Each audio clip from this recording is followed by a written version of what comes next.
anything you need, just let me know and I'll try to help you out.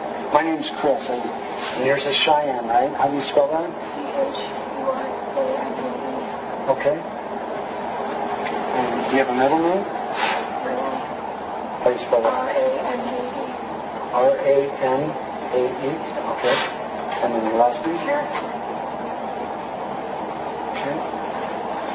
And I'm from Mason City, so a lot of the stuff that you talk about, I'm not going to have the local knowledge of. So what's your address?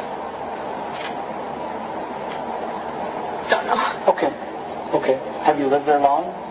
Couple months. Okay. But it's here in town? We live in Alta Vista. Okay.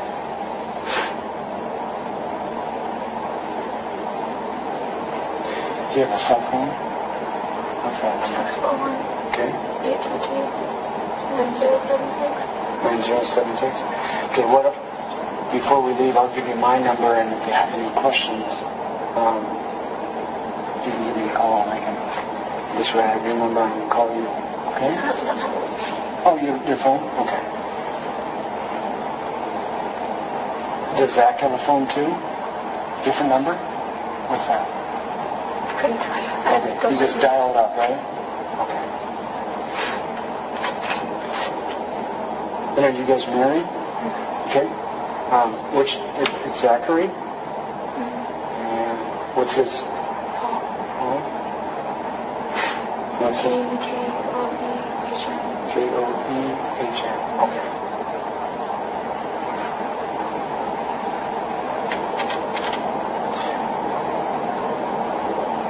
I'm very, very sorry about the circumstances that brought us together today, but I've often, learned through doing this for 27 years that the more information that we can have, the more helpful it is to figuring out what happened and everything else. And so, I wasn't there today, or, you were, and Zach were, so you guys will be able to give us the most information, the most helpful information, so that we can give it to the doctors and, try to figure out, get you guys the answers that you need. So, you lived at this place for 4 months, you say? 2 or 3. Okay.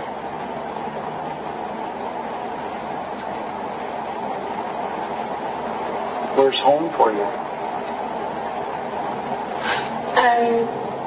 Most of my childhood was spent in Charles City. Okay. I bounced between Mason City and Hampton, and my most recent one was Rice. That's where my mom still lives. Okay. Charles City, Mason City. Where else? Yeah, actually, I went to school here for half of the school year when I was younger. Okay. And then Riceville has been most of the time. And that's where my mom still lives.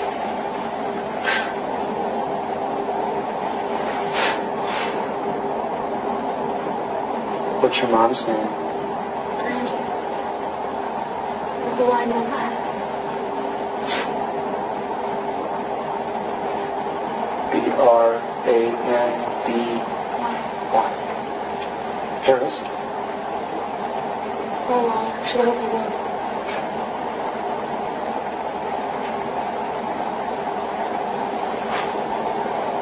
Are you guys still pretty close? We had a spat before we moved to Alta Vista over Zach. But it's not over. Okay. Well, that's pretty common. That doesn't like him. Okay. What's his name? Zachary.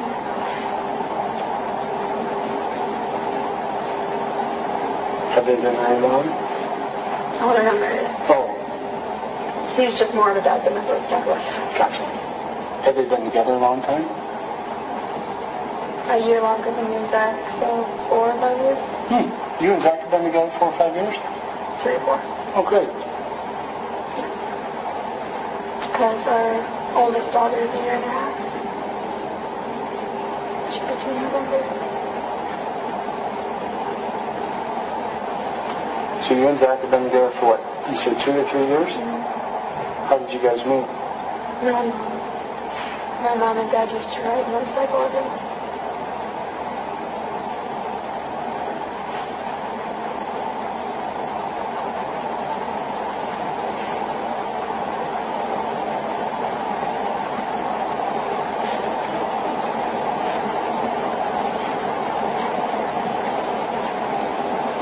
They met at Sheridan Road. And found out he lived 2 blocks away. Did they introduce you to them? Well, actually, the guy I was seeing at the time, one of his friends did, but that's how we ended up finding out. So your mom and stepdad knew Zach from a motorcycle ride, and then you guys were living that close here in New Hampton? Yes. Okay.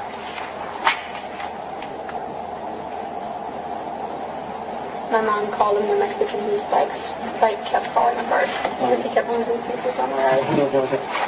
Does he still ride motorcycle? One of his friends was riding it and got rear-ended by a texting teenager. And we haven't had the money to fix it. Yeah. So he's just thinking about selling it to his friend. Okay. So unfortunately, no. No.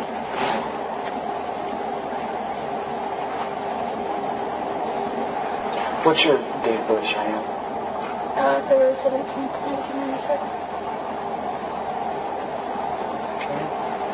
So you're 20, right? I'm 21 on February.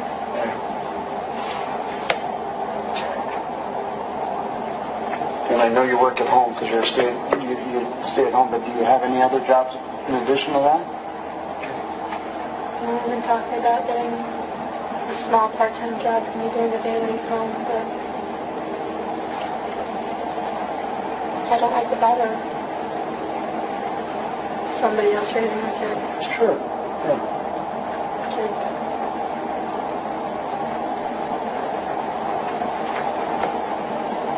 So you guys met. Did you date long? Tell me about your courtship and stuff like that. Well, we started off like keeping it quiet because I knew my mom would flip. And what actually got me was he bribed me to meet him with grilled bacon because I've never had grilled bacon before. Right. And I loved bacon. So he convinced me that when he got off work to walk down halfway between my house and his and try his amazing grilled bacon. So I did. Okay. And you've been together ever since, huh? Yeah. Were you still in high school at the time? No. I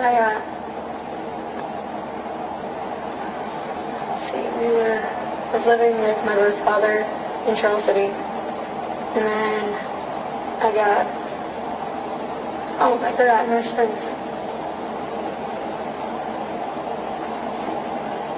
I lived in North Springs only. Okay. Because Central Springs was the last school that I went to.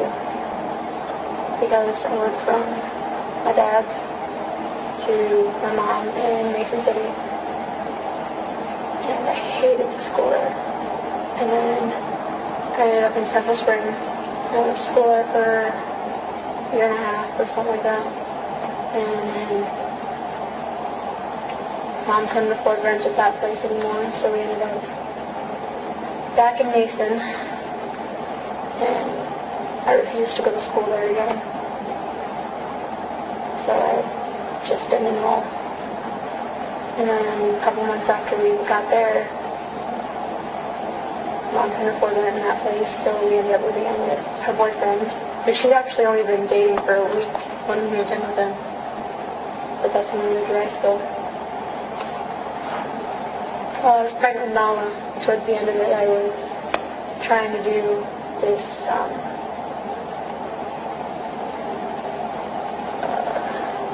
not high school, but Alti. Okay. Online Alti. Okay. But I don't know, I was always tired with Nala being pregnant and Oh, yeah. I was constantly worrying about how I was living with my mom. Yeah. And so I just didn't get enough of it done. And then Nala ended up being born, and I definitely didn't have time then. Sure. Sure. Well, so rather than just glance over this, do you know about when you left? Was Charles City, you started growing up in Charles City, okay? And then, do you remember when you left Charles City? About how old were you?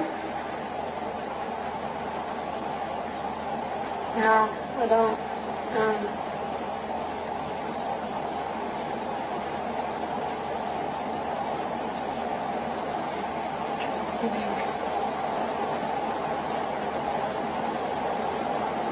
When I went to Mason City, I was in 8th grade. So Charles City to Mason City, and Mason City was in 8th grade. So did you start 8th grade there? No, I think I was partway through the year. Okay.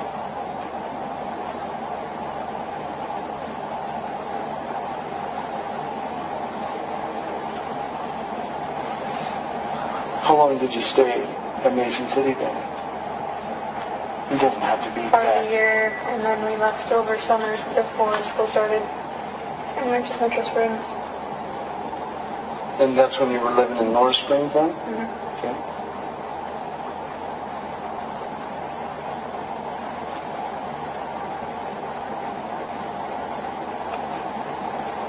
Started high school at Central Springs then? Okay.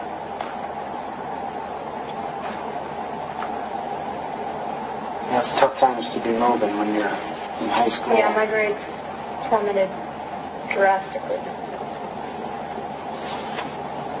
Okay. And I knew there was no way I'd be able to get caught up, so. Yeah. So you're in North Springs. How long did you go to school in North Springs? I'm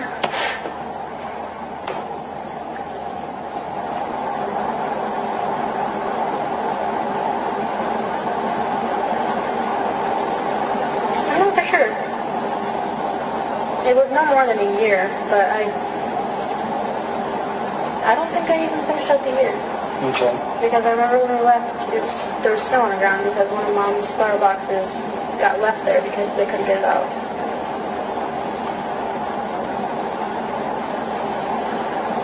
And then from North Springs, then did you go back to Mason City? And then I think we were there a couple months.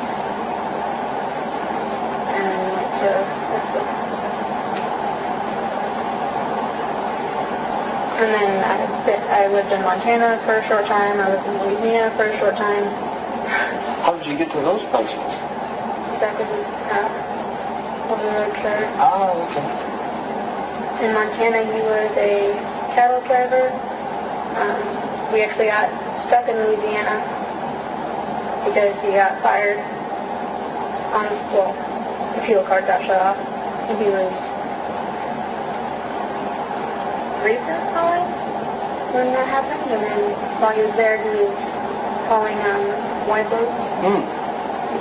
He was switching back and forth between hauling buildings and being the escort driver.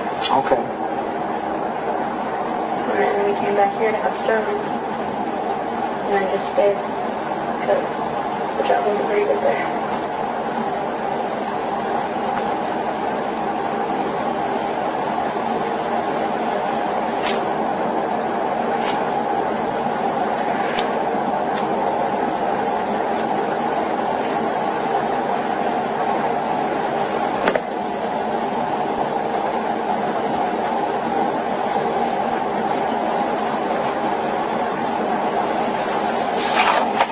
So, if I got this right, so you're in Charles City through 8th grade, and then Mason City for part of 8th grade. I believe so. Okay. And then, I'm pretty sure it was Charles City for the first half, and then Mason City was the second half. okay. And then I'm pretty sure we moved to Central Springs during the summer. Started high school in Central Springs. Think you finished your freshman year then? Okay. I did part of freshman.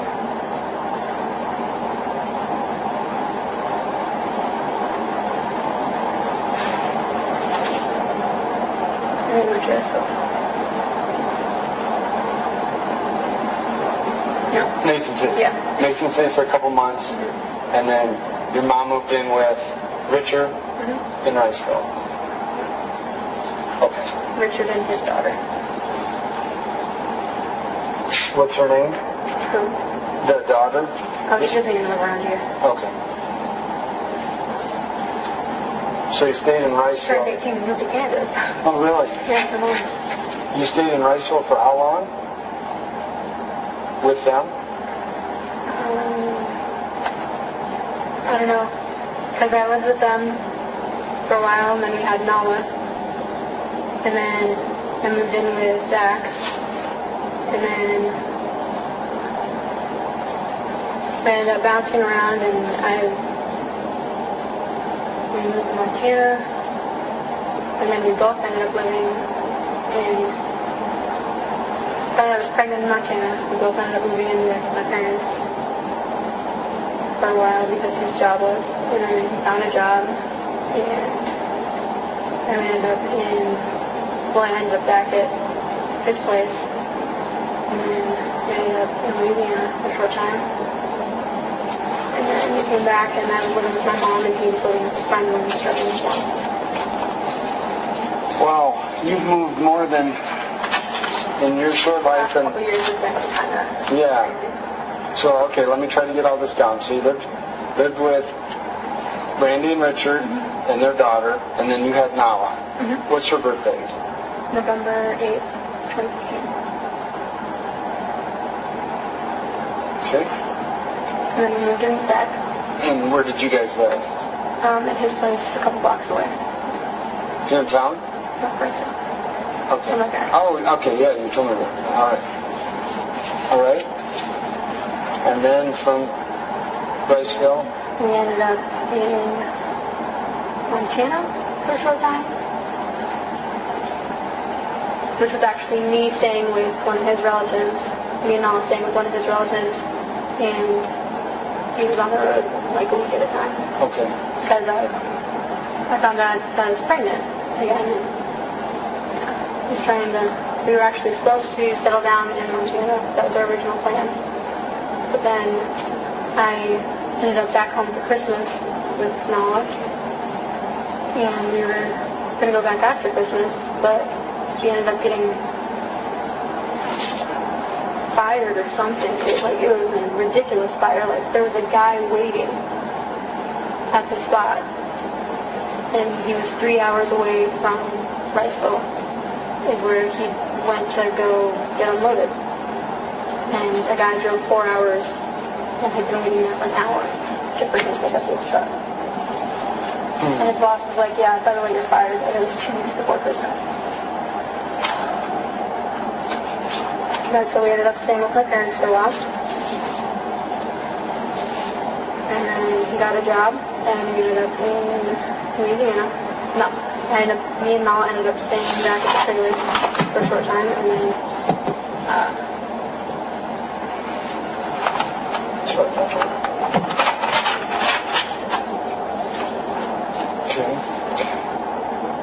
Okay, so I got to back you up. So you're in Montana with Zach, and living with Zach relatives, and he's the over-the-road trucker.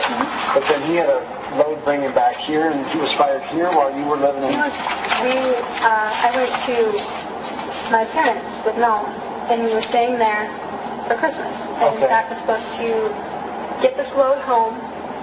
He was going to unload, and then he was going to drive 3 hours home. And then after New Year's Eve, we were going to go back out.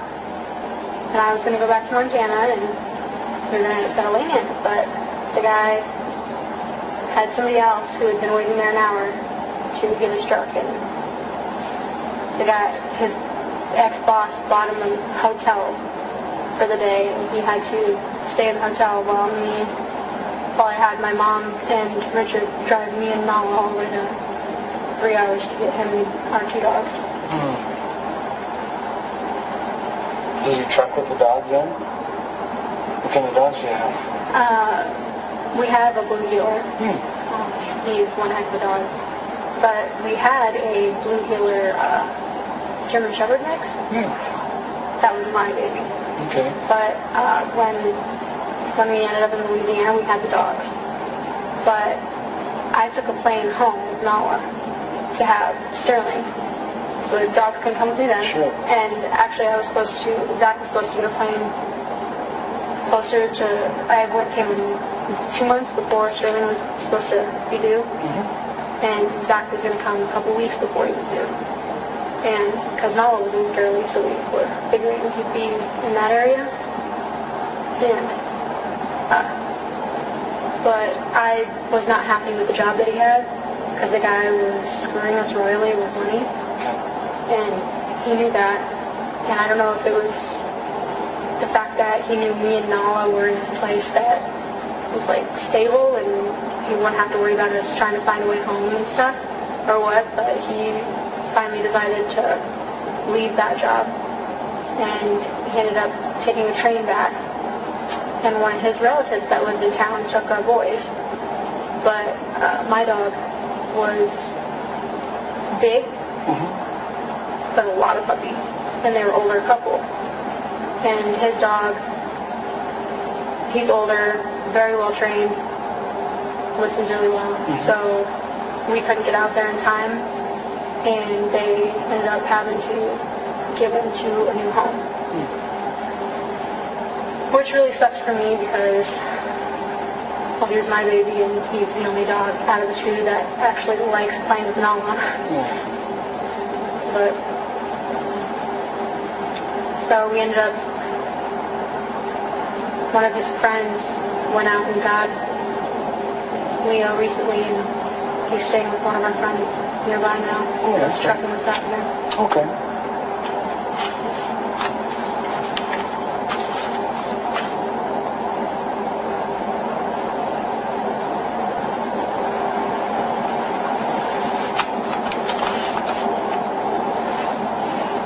And I'm sorry because I get listening to your story. It's intriguing, and then I lose track. So the Christmas you're staying in Riceville, getting ready for Christmas. Zach loses his job, and then you go to Louisiana? No. We ended up moving in with my parents for a while while he was looking for a new job. And that's actually how Zach and my stepdad's relationship shattered and is now non-existent. Okay.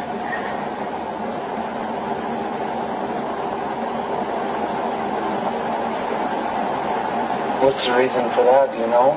2 alpha males in one house, not... Yeah. It was bad. It was a nightmare. Don't ever do it. So then you ended up moving out of there. Yep. Zach ended up getting a job. And I moved back into... Well, we moved back into his place. And... we were there a short time and ended up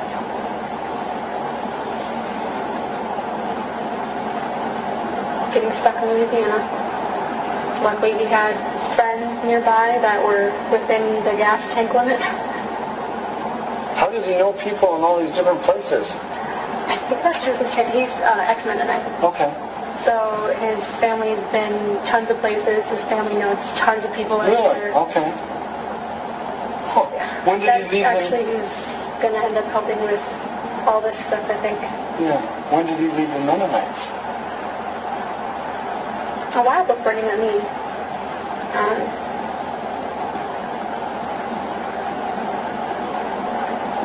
16 or 17, I think he said. Okay.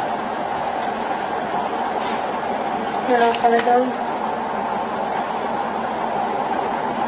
Around, when you say you went to Louisiana, around when is that? Like the calendar time? What do we... It was summer. When we got stuck there. Summer, this summer? Just last summer before I had Sterling. Okay. So 2016. Summer 2016. Okay. When did you get pregnant with? Not the exact date you got pregnant with Sterling, but... I can tell you the exact date I got pregnant with Noah. Oh, wow. When was Sterling born?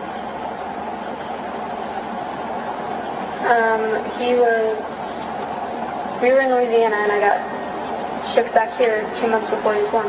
Okay. So that's real fresh. Yeah. And I lived with my mom, and when Zach got back, he stayed with a friend.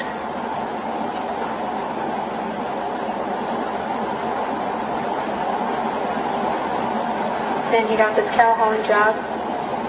Or not cow hauling, chicken hauling job, and we moved here. When I here in Alta Vista. Sterling was born when? May 1st.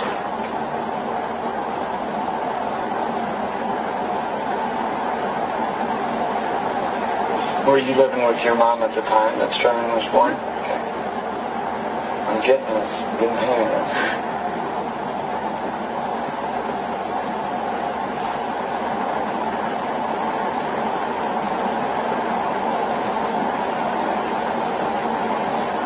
That's probably kind of hard, being separated from Zach.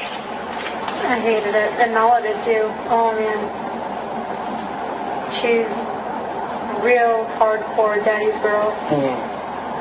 So like lately, like he was on a thing where he's gone at night, doesn't leave till after Nala goes to bed though. And then normally he's home by the time she wakes up. Okay. Well lately it's been, like the last 2 nights he went to work earlier, so she tried putting himself to bed after he went to work. Oh man. Yeah. And then she's been waking up odd hours of the night and staying up for hours. Mm. Just not throwing fits or anything when I try to put her back to bed, just crying. Yeah. Who did Zach live with while you were living with your mom and stepdad? A guy named Rick. I don't know his last name. He lived there in town too, just a couple blocks away, so we'd go and visit.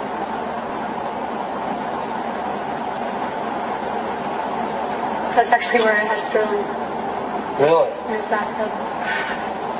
Poor guy.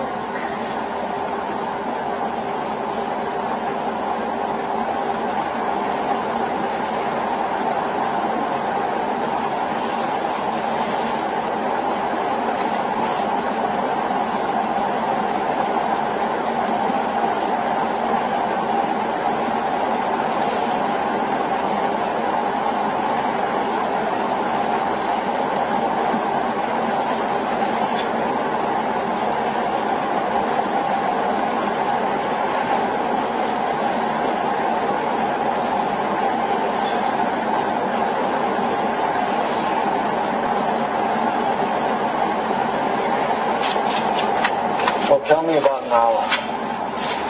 She is, what, be 2 years old in November? Mm-hmm.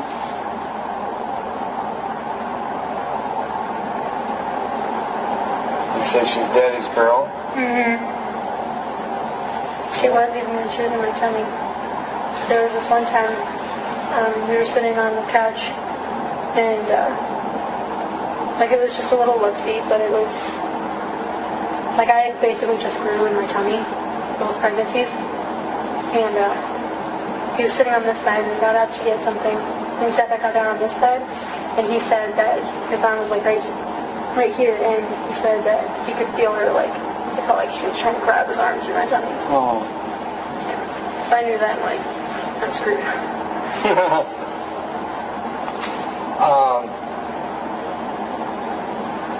Where where was she born then? Nala? Crisco. Crisco? At the hospital? Mm-hmm. Okay. Yes, we made it to the hospital with her. Maybe, alright.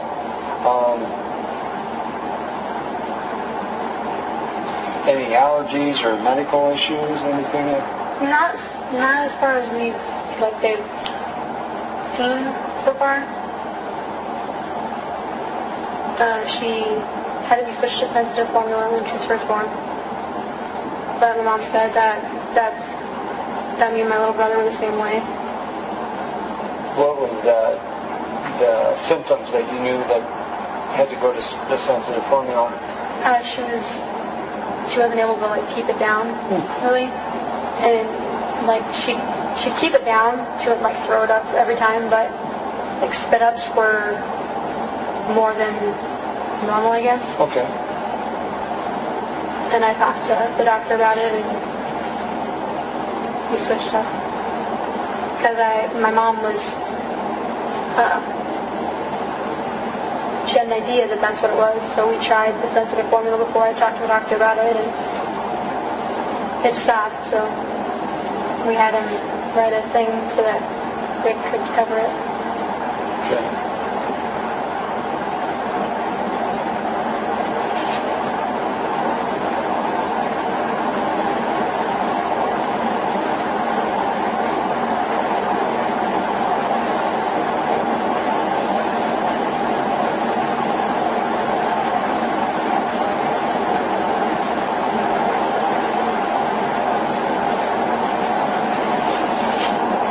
Does Nala have a regular doctor that you see?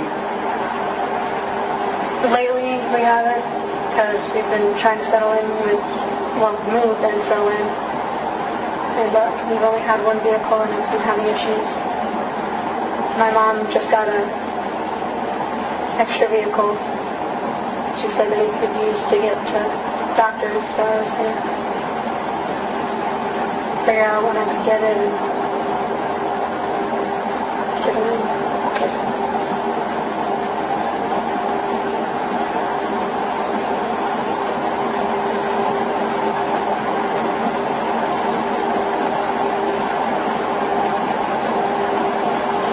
But after I delivered Nala and Cresco, I kind of stuck with them. So if you would go to a doctor, it would be in Cresco. Okay.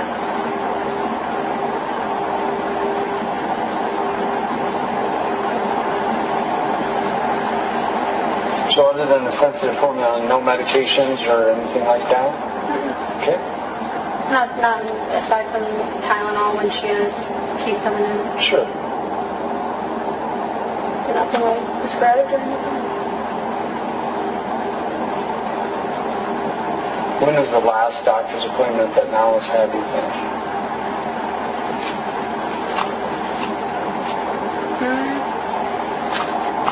I don't know if he can actually put it on the books or anything, but when we were in there for Sterling, we kind of checked it over. She got weighed and stuff. And then for Wick, she did too. And her, I think they checked her iron.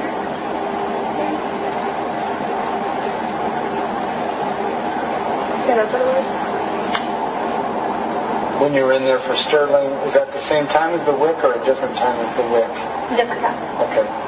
When was the, you said you were in there for Sterling and she got weighed. Where was that and when? Crystal. Okay. That was before we went home.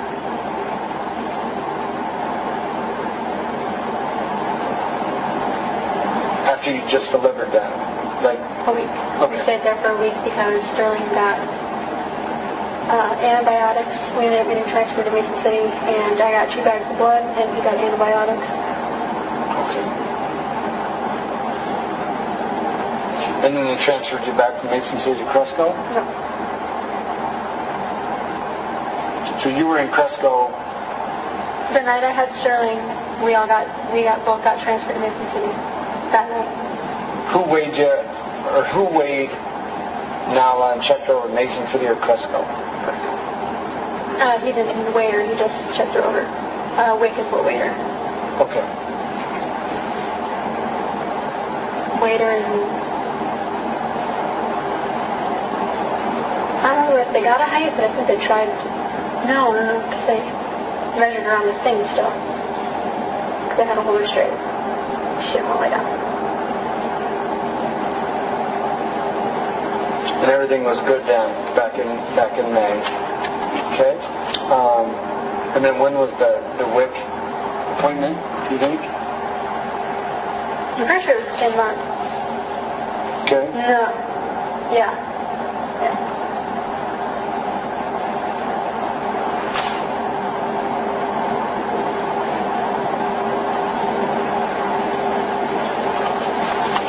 And is that a doctor or like a nurse or who does that kind of checkup? I'm sure what they are. I don't know if that's what it's considered. Was it in Mason City, that place across from Wells Fargo by the mall? It's across from Wells Fargo. It's also a clinic for people who don't have money. My sister went there to get birth. Oh, yeah. I know where you're talking about. By the park, right? By City Park? Yep. Okay. And so you think that's around May of 2017 as well? Mm-hmm. Okay.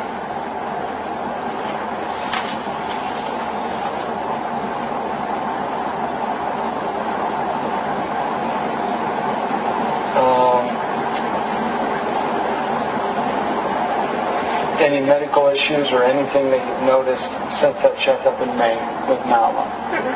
Okay. We had like a week where I was concerned about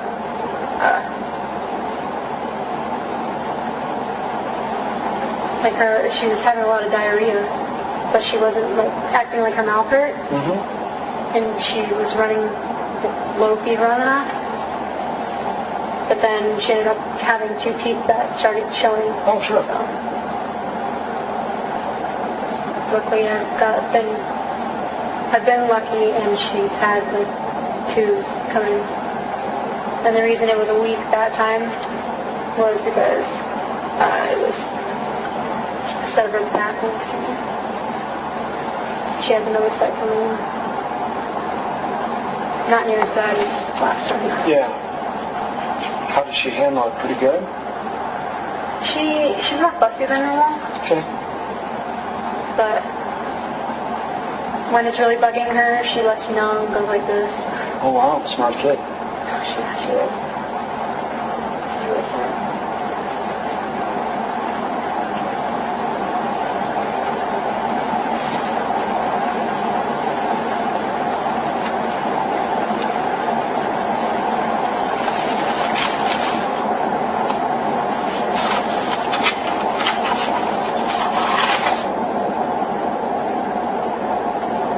Book.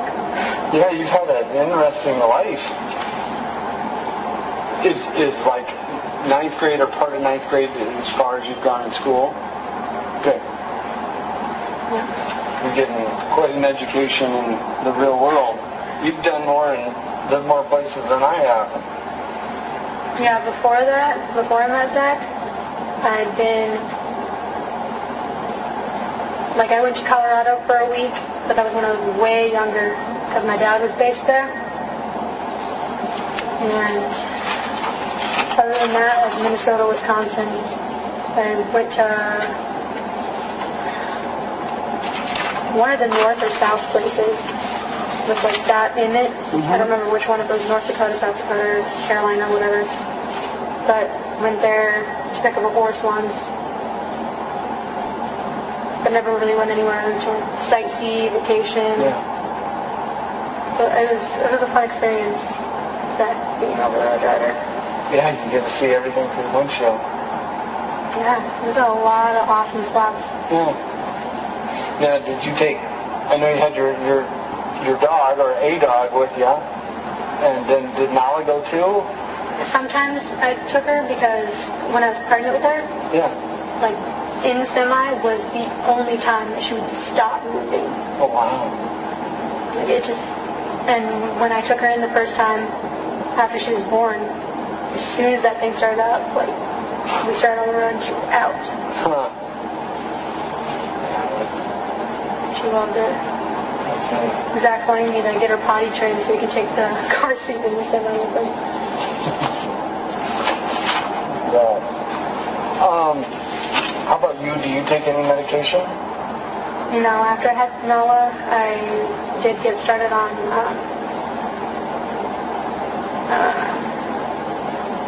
antidepressants for like a week, but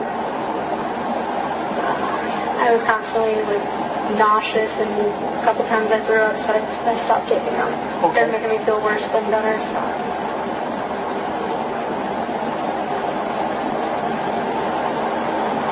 Who prescribed those to you? Cameron. Who did? Cameron, Cresco doctor. Okay.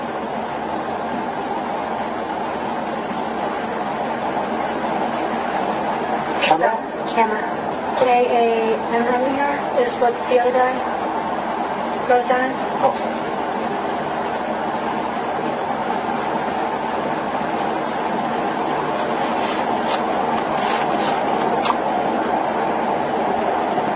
And was that for symptoms, any kind of symptoms, or why did he prescribe those to you, do you know?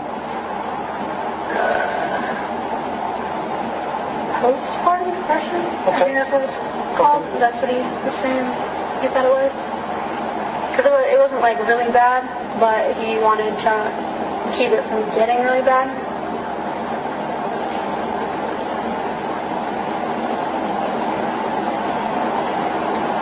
Because they use antidepressants to treat a number of different things, like headaches and sleep. Yeah, I mean different things. So I didn't know.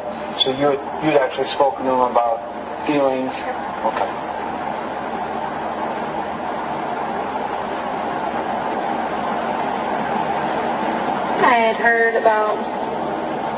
I'd heard stories before I had her about like things that happened with that, and I was pretty sure that it was just because I was on an odd schedule with her, but I felt like I was sleeping more than I should be, so I just brought it up as precaution.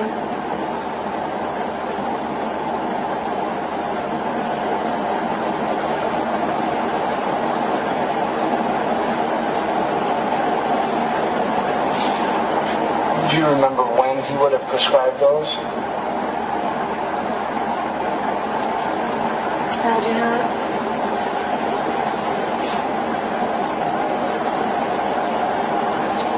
After May, it would have been after the birth. No. No. After November 2015. After I had Oh, okay. Oh, you said now. That's right.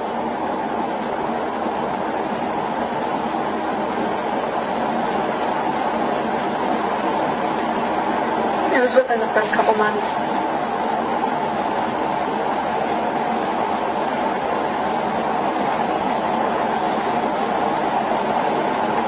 Okay. And so then, you didn't like the way they made you feel. You got off them, and then did you still feel like you were sleeping more than you should, or? No. Like, after I got off of them, like, they weren't helping. They were just making me nauseous. Okay. But, I started trying to come up with like, things to do during the day, make plans with people the day before, so that way I had a reason to get out of bed, aside from just feeding and burping and changing knowledge. Yeah. Because, I mean, if she's sleeping, what's the point in me being up? That was my problem. Because my parents were at work, and Richard's daughter was at school, and Zach was on the road, so I wouldn't really have the oomph to get out of bed, aside from taking care of Noah. So you kind of just... When Noah was up, I was up. Yeah. If she wasn't, I wasn't. Yeah. That's okay, because that's... I was on her schedule, but it just made me feel kind of crappy. I was oversleeping. Yeah. So really no medication since then? No.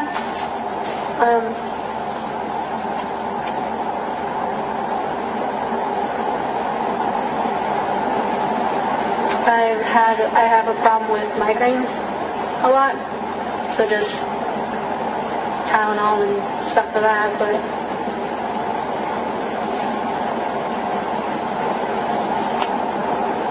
Well, sometimes those migraines are bad and the Tylenol doesn't even touch them, do you?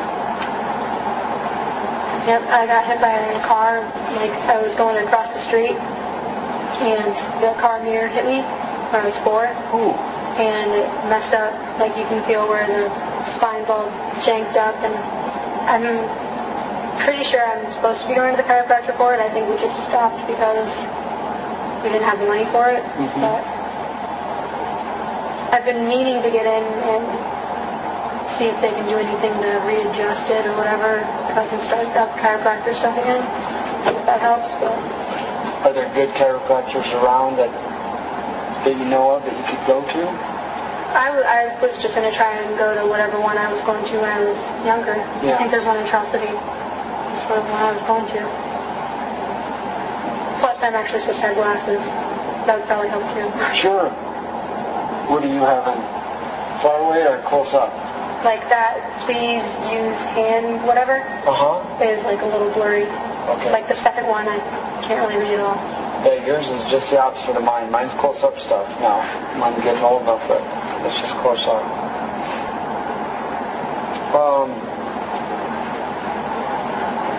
Yeah, so don't take offense to this, but any self-medication like with marijuana, methamphetamine, anything like that? I did. Okay.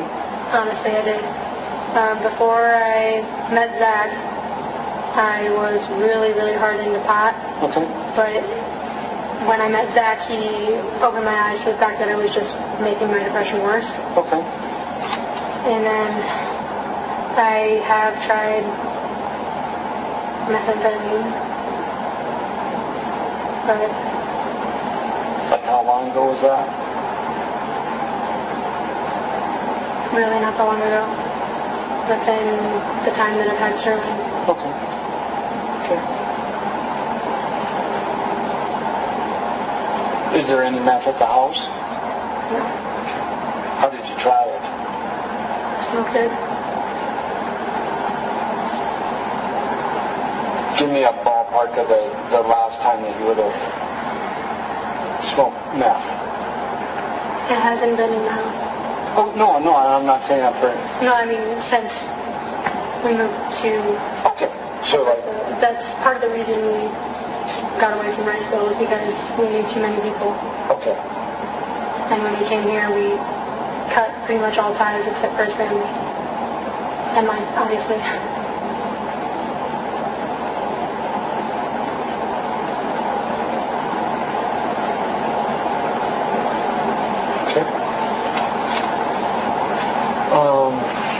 Alcohol?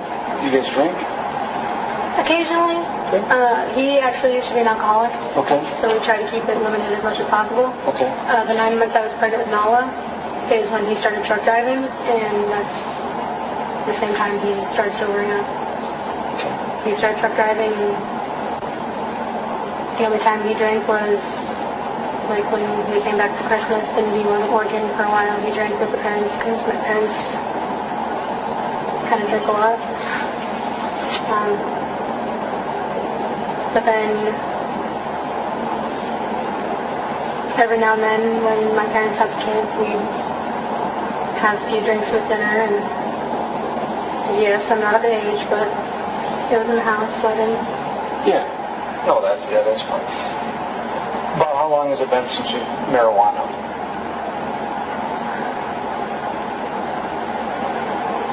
Louisiana. Okay. We tried it with one of his friends because he hadn't actually, I don't think he'd actually tried it ever. Okay. And ballpark that year, month and year on that? Louisiana? Yeah. Oh goodness. That's after Nala was born, right? Mm-hmm. Okay.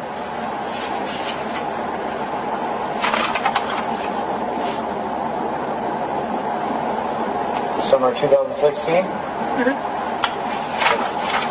I was pregnant, so I didn't want to do any, but I was in the room, so I obviously more than likely got a contact high. But he tried it with one of our friends. He was already depressed because of the money situation, and it made him even more depressed, so that was easy. Yeah.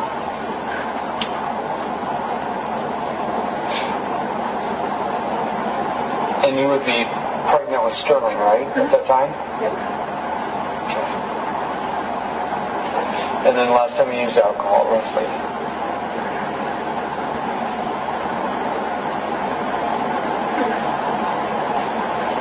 It's the end of August.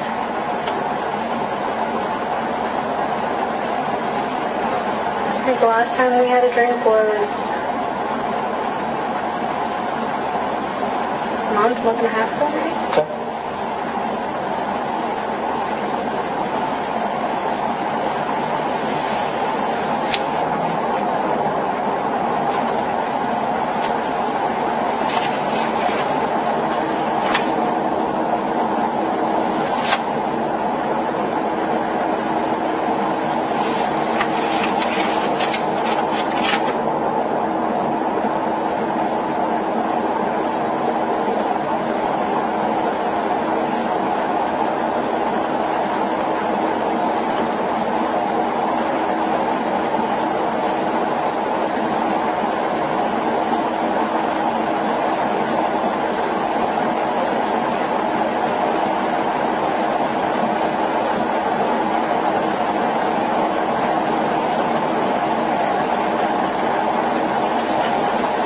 Is money still, money's trouble for Everyone. a lot of people, yeah, but is it really tough for you guys right now?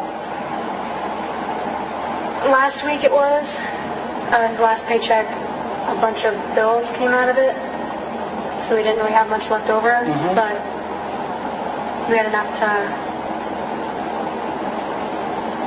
fill up with food, so that's all that matters.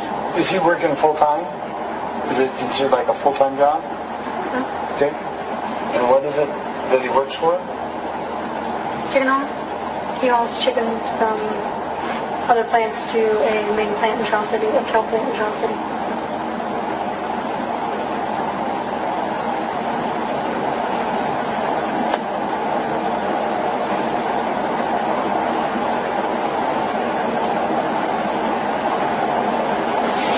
What time does he usually go to work then?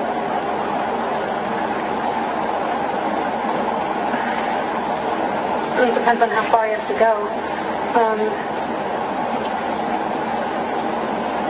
He almost always leaves in the evening. And then for a while he was having to drive 4 hours to a place and 4 hours back. He'd leave in the evening around dinner time and he'd only be back till like afternoon the next day. That sucked. But normally it's evening or nightish. Maybe he's normally back early morning.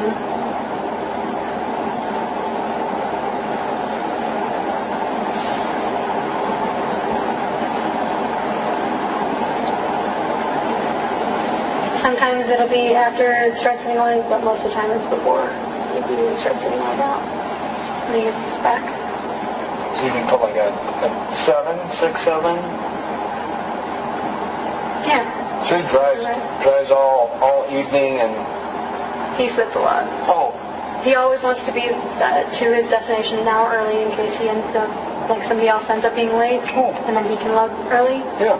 But they normally have him in the middle for getting loaded. So it's just a bunch of trucks going to these different plants and stacking up and then loading chickens and then off it goes to Charles City. Then where does he leave his truck then when he gets done? Charles City is the kill plant. Okay. So he drives to Charles City, leaves his car, leaves your car, and then drives. Okay. That's why doctor's appointment's been difficult. Sure. With one vehicle. Yeah. Who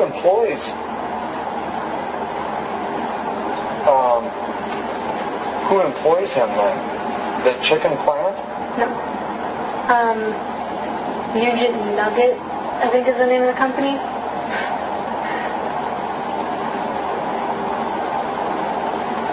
They have a couple drivers. And, well, one of the drivers owns his own truck, but he buys the semis, and then he puts people in it and gets them the loads, and then obviously pays them. I see. His boss, actually, he had just started working there, and,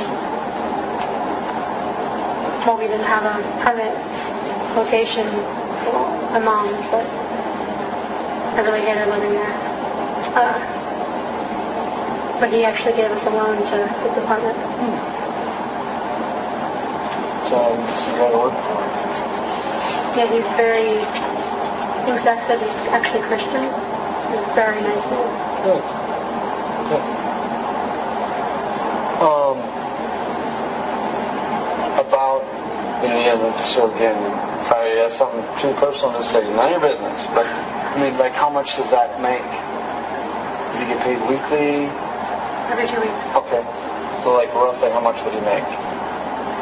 I'm pretty sure the biggest check he had was 900 something. Okay. Which, for us, is extremely well. Yeah. We've had, his last couple jobs have been very unstable, unreliable. Oh man, I hated it so bad. But this guy's a check every time. You can expect about the same amount every check. You can expect it about the same time. I think a lot of times those independent guys really get taken advantage of. And they're pushed to drive more and sleep less. And then if they get caught doing that, then the fines and stuff take care of any kind of profit they would make. Luckily with this, it's like before, it was okay that he wasn't home a lot because Nala, she was too young to understand, he was leaving or whatever, but then it started affecting his sleep. And, well, I didn't like the fact that I wasn't going to ride in the semi every single week with him and Nala and the two dogs. It was fun every now and then, but it was a nightmare longer than a couple days. Oh, yeah. And it breaks up your routine, too. You can't establish any kind of home routine. Well, yeah, and it was hard for him to keep driving because in the semi, Nala would get tired, so she'd sleep. And whenever Nala slept, I reflexively got tired, and my brain's like, oh, you need to be sleeping too. So I'd end up falling asleep, and then he'd get tired. So it was bad all the way around. So I finally convinced him to try a stable home every day or night job, and he liked driving at night before better because there was less cars. I'm like, okay, that's fine. And so far it's been going pretty good. Every now and then he'll have, the other day, a couple days ago, one of the tires went out on the car. So when he got home from work, he ended up taking it to a friend's place, napping there while his relative changed out the tires. And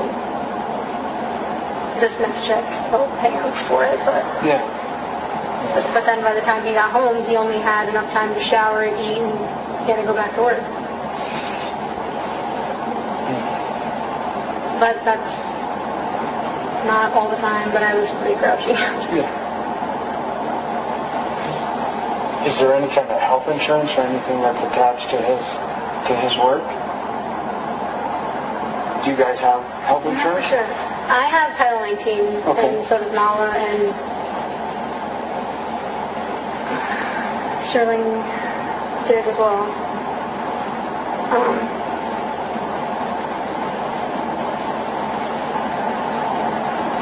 But if Zach, I think he has a thing. Either that or he just hasn't got around to filling out the paperwork for it. Because the kids were already covered, so he wasn't in too big of a rush. Okay. Because he'd never go in for anything. How old is he? How old is that?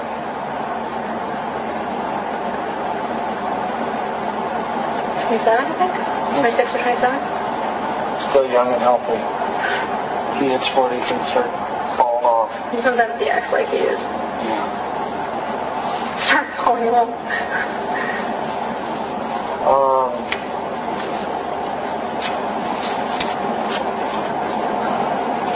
What kind of car do you guys have? A Buick. Do you know what year? No. I knew when I was over here a while back to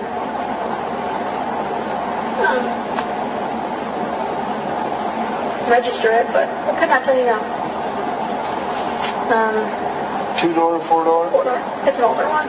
Park Avenue, La Sabre, There's a C. Lucerne? No, C. At the beginning, I think.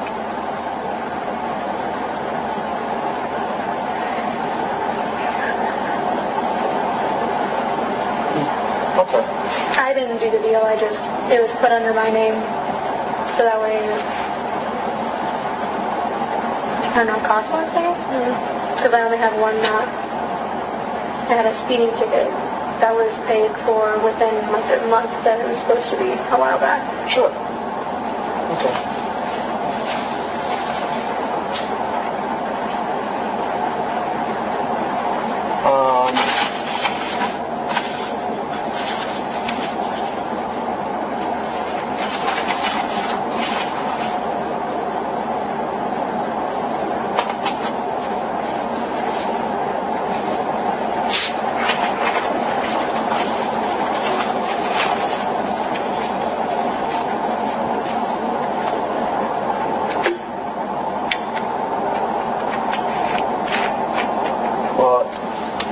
To be an interesting story about Sterling being born at home in a bathtub. How did that happen?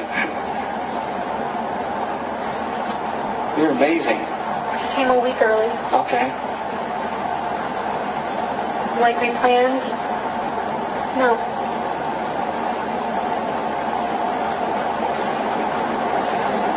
Like one of the first. No, he came like a week and a half early, I think. Was actually what it ended up being.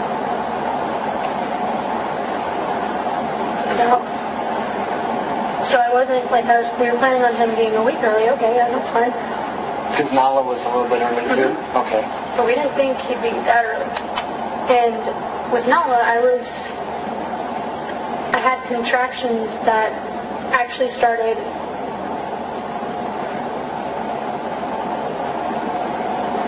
on a Friday, I think? Yeah, because my mom got home from work, and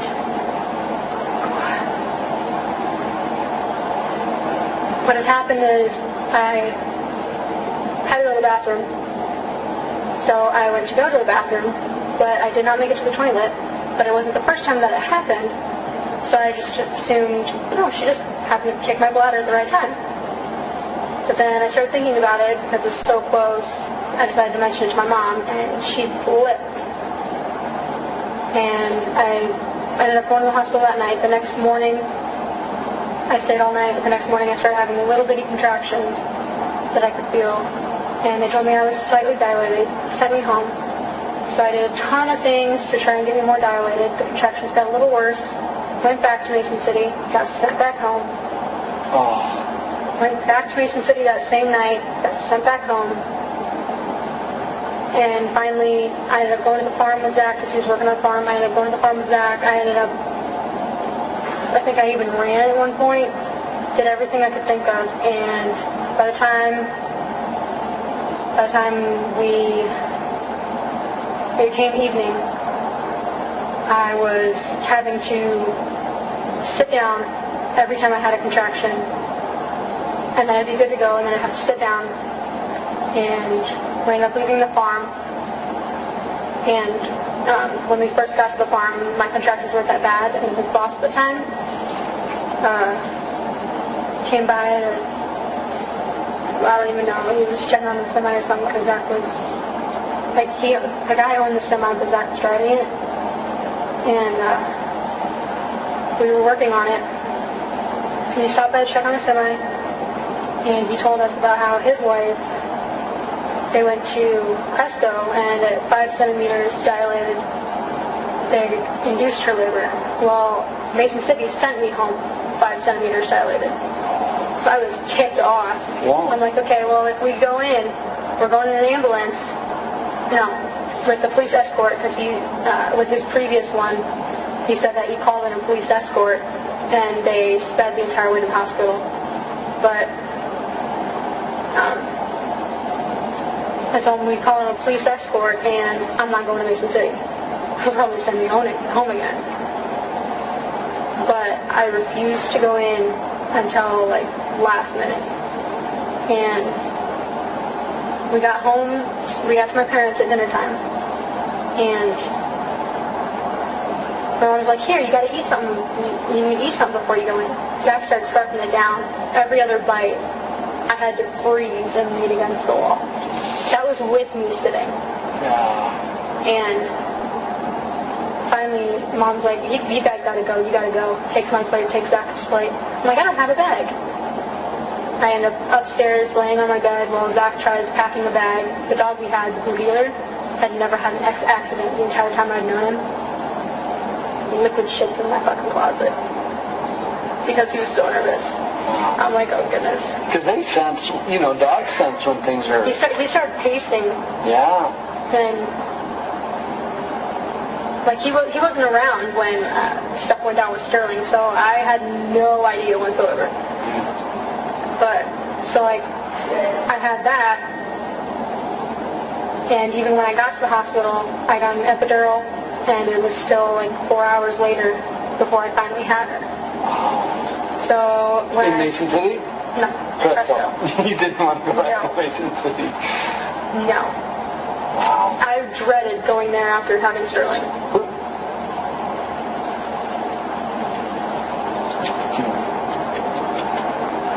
But with Sterling, it was, I woke up with cramps, and I have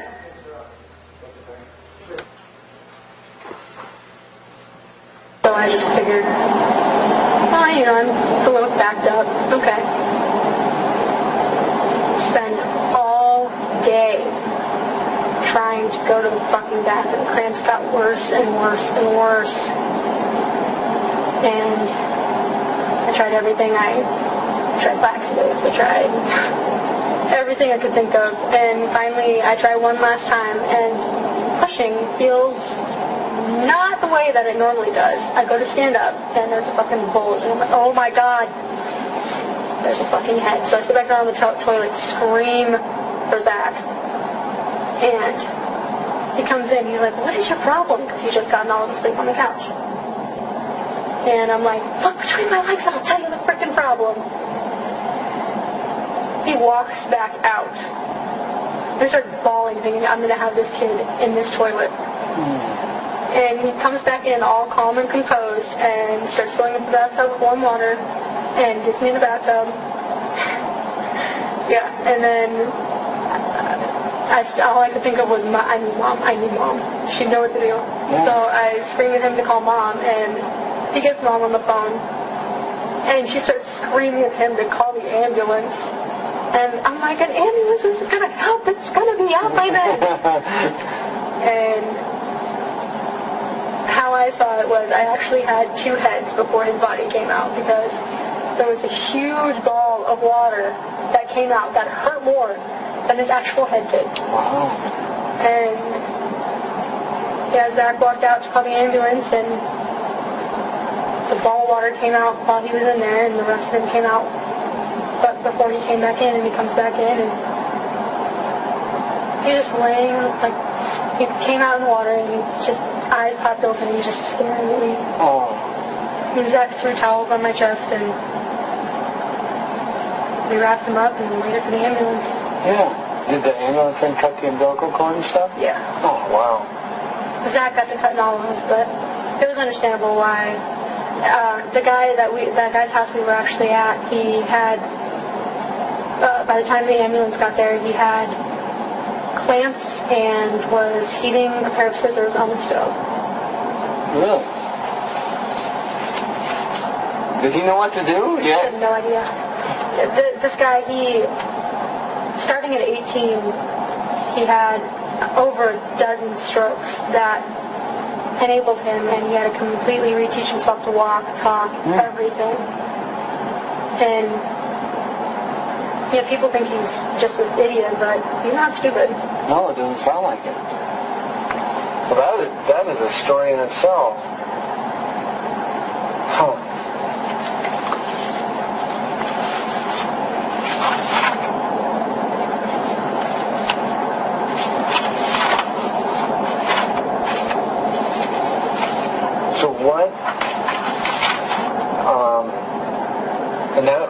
May 1st, right then? Mm-hmm.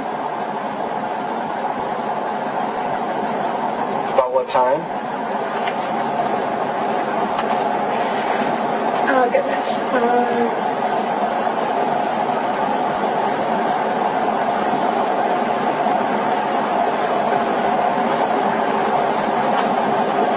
You know, I kind of feel like a bad person for saying this, but I could not tell you. Zach could. But I have no idea. I lost so much blood in the bathtub, and then in the ambulance. After having him the rest of the night, kind of is blur. So then, did you come to the Cresco Hospital then by ambulance? Yep. Okay. We both got packed into the ambulance, and when we got to the hospital,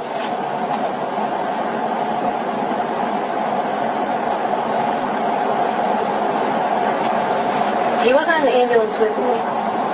After they cut his umbilical cord, they started freaking out about me because the bathtub had actually been drained once already because I got cold. So Zach let some of the water out and we filled it. So they didn't actually know how much blood I'd lost. Sure. And I already had low iron. I've always had low iron problems. I don't remember if Zach took him to the hospital or he went in a separate ambulance. But we both ended up there, and we ended up in the same room eventually. And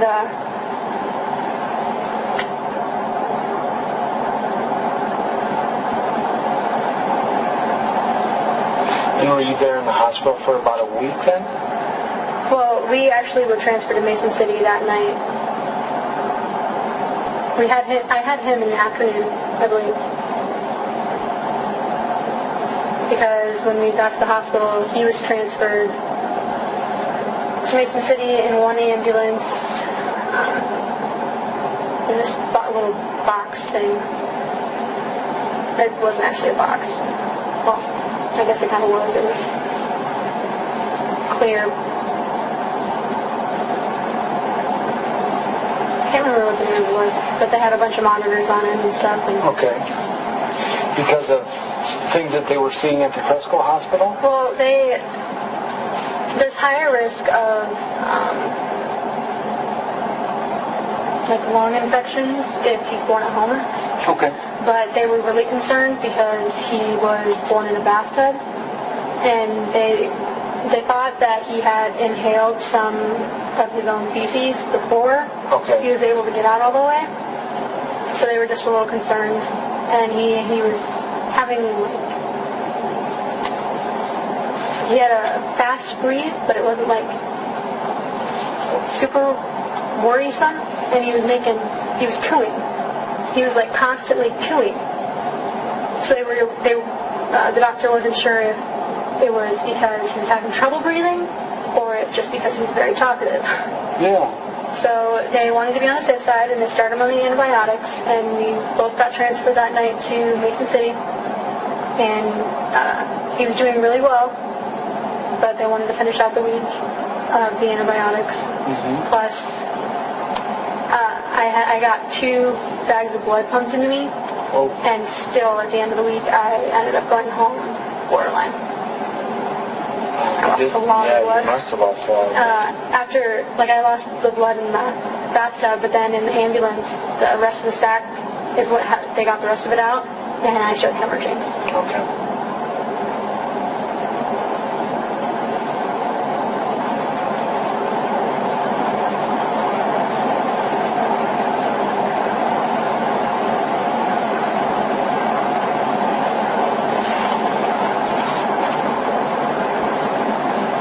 I'm surprised they don't have you on an iron supplement or something to boost that. Normally what I do is I eat chicken livers. Mm-hmm.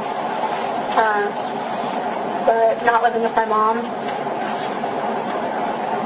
haven't really done it. Yeah. But I was living with my mom when I was in Louisiana I was gone, not with my mom for most of the pregnancy, so I come, hey Mom, I need livers. But when I got back, she tried to make them as soon as possible, but just one meal of livers. Didn't do much. It was enough to get the color back on my cheeks, but Well, so after I've been trying to get on the iron pills. Yeah. When you returned home then from the Mason City Hospital, did you come back to Riceville to yours and Zach's house? No. Tell me about that. Where did you go? I went to Mom's. Okay. And Zach went back to his friends. And was that the arrangement that you had before Sterling was born? Yep. Okay. When I came back, I instantly went to my mom's because, well, that was the plan. I was going to have Sterling. I was going to stay, recuperate for a couple months. Zach was going to go back after Sterling was born. And then after a couple months, me and the kids were going to fly back. But then Zach ended up coming back instead, and he stayed with his friend. And that's the friend where you had the baby, right? Where you had Sterling? Okay. And that's in Riceville, too, just a couple blocks? Mm-hmm. And Nala and Sterling stayed with you at your mom's house? Mm-hmm. Cool. And while I was in the hospital, Nala actually bounced between my mom and my aunt, sister, whatever. But they liked getting to be big sister and big aunt and grandma. Mom had to work, so when Mom was working, she stayed with my sister, aunt, and her boyfriend. And her boyfriend, for the longest time, would not hold Nala. Was terrified. Kept saying, "Oh, I'm going to drop her. What if I break her?" But she finally got to the point where she was walking, so he was okay with holding her then, because she kind of forced it on him. She went over and tried climbing his leg one time. Yeah, kids have a way of doing that. And now so that just shows my short-term memory deficit. Did you guys keep this living arrangement then? No. It lasted for a couple more weeks, and then he ended up getting a hotel in Charles City because the guy, I don't know, he either left because he got tired of staying there or there was a problem. I'm not really sure what happened. But he ended up getting a hotel in Charles City because it was close to work.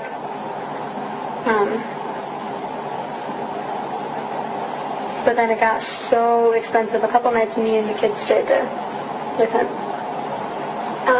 But it got so expensive. I mean, it was $50 a night. Yeah. And he didn't know how long he was going to be there because he was trying to get a loan from his boss because one of his coworkers, who's a real Mexican, and it is, when we first met him, he told us that he'll teach us and the kids how to speak Spanish because Zach doesn't know how. I'm like, that'd be cool, now we're getting to know some of our heritage or whatever. And,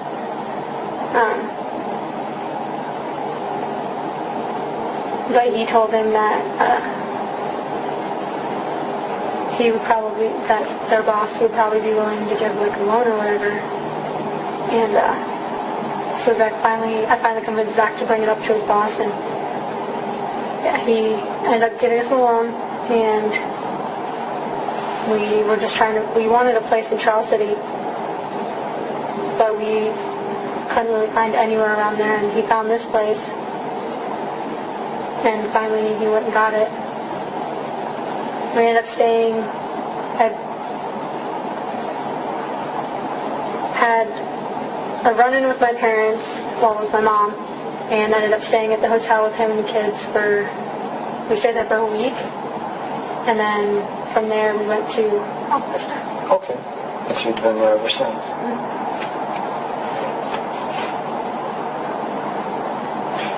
Things all patched up with you and your mom? For the most part, yeah. For the first month of living there, I barely talked to her at all.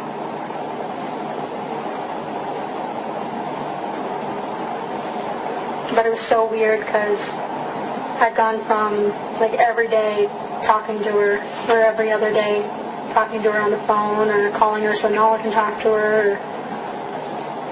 So it was just weird not talking to her. And finally when I got a hold of her to take the kids one weekend because I needed a break. And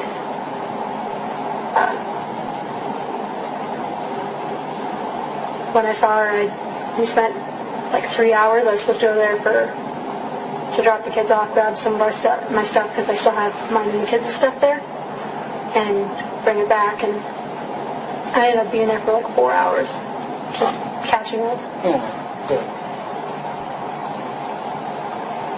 But Zach and Richard have not patched up their alpha arguments.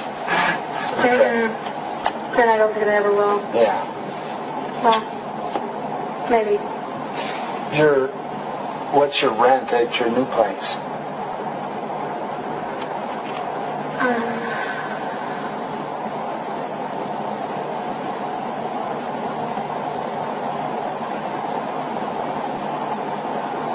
$3 something? Okay. I think it's, I don't know.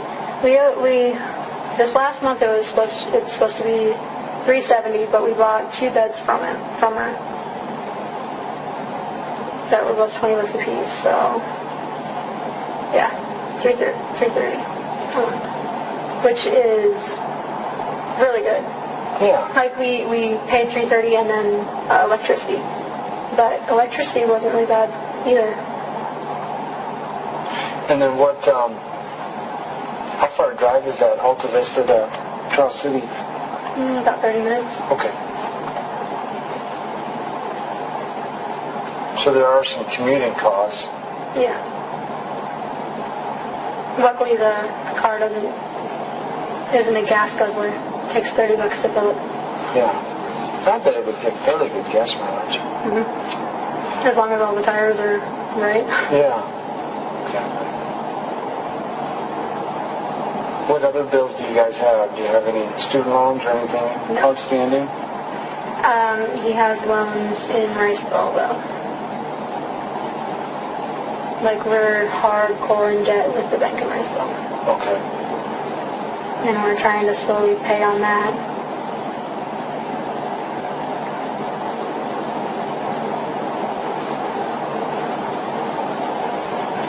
And how much are those loans, do you know? I used to know. Does he do the finances, or do you? For our current place, I do. But when we lived in Riceville, I tried doing the finances with all his loans and stuff, and yeah, I can keep track. Because he has a loan that he had to get one of his trucks. His loan that he had to get one of his bike. The bike's gone. The truck's impounded. He got a loan out to get the truck out of impound once. That's what happens when you let your cousin take your truck.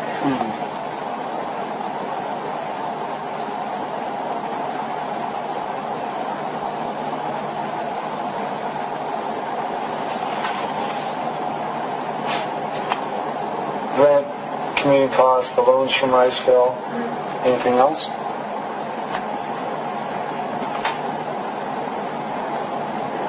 Food,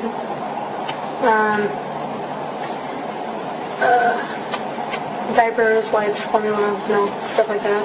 Where do you do your shopping then? I try to do it at Walmart as much as possible. Or like Charles City? Or Fairway. Charles City doesn't have Walmart. Charles City has a Fairway. If I have to go to Charles City, I go to Fairway. Okay. But otherwise, I try to go to Walmart as much as possible. In Mason City then? Is it in Mason City? Oh, or Waverly. He says Waverly's closer. Okay.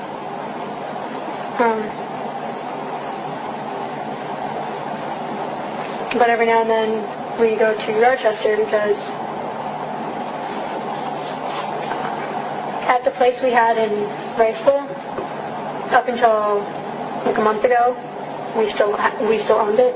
So we had a bunch of our stuff that was there that we were trying to get time to, and a truck and trailer to go get, and move into here.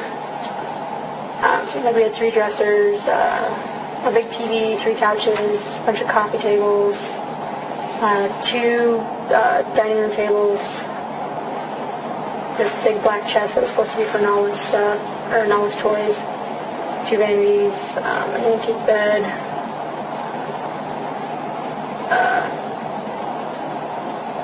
but he sold it, and the guy told him, you have no rush, don't worry, you can get it when you can. Well, I find out from my mom that she drove by and it looked like our shed, which had a thick-ass chain and padlock on it because we had somebody trying to break into it to steal, he had this, those old-fashioned wheel mowers that there's no engine. Cut grass real nice. He had one of those, and some guy kept trying to take off with it. So we chained and padlocked it. Well, she drove by and texted me. She's like, "Looks like your shed's open." And then one of his friends showed up, and I was talking about the stuff that was lost if that shed did get opened. And he goes up to his car, comes back in with one of the things that was in the shed. Said he found it in the back of some guy's truck. Apparently, the person we sold the house to sold the shed to somebody else. We never sold the shed to him. And so Zach got a hold of him, and he's like, "Tomorrow I'm coming by to pick up the shed and the stuff in the house." And he gets a text back saying, "Day late and $1 short, half the shit's been burned." So we lost everything that was in there. We have our bed, the spare bed that Zach thought we could sell to somebody,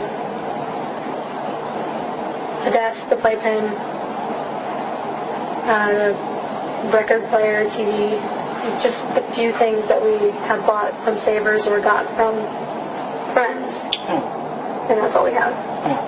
So we've been trying to go to Savers every now and then and get some more stuff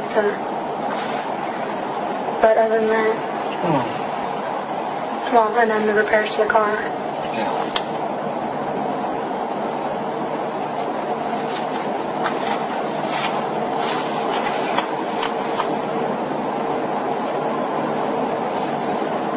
We talked about Nala's health. How about Sterling?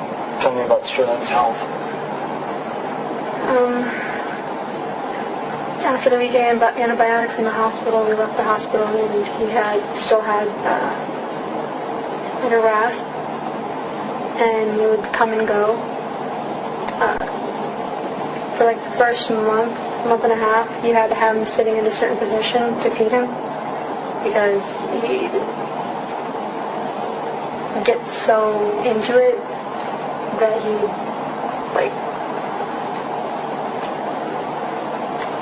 it was almost like he was trying to take in more than he could at once. Okay.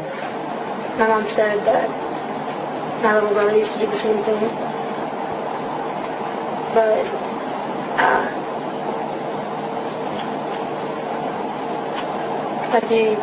eventually that stopped and he started eating normally. And we had a problem with the formula, which we all figured he would at first. So we switched to the sensitive formula. Like he was having every time he crapped, it was straight liquid. Okay. And he was spitting it up a lot like Nala did, and so we switched it, and I actually had a diaper where there was no crap in it, and I was amazed. Yeah. But he got better after that. The sensitive formula. When did you switch to the sensitive formula? Well, at first we couldn't afford it, so we were just using what Rick was covering, and I was going to get him in the hospital or the doctor's office for the sensitive stuff. But after a while, we were at the apartment for like a month, and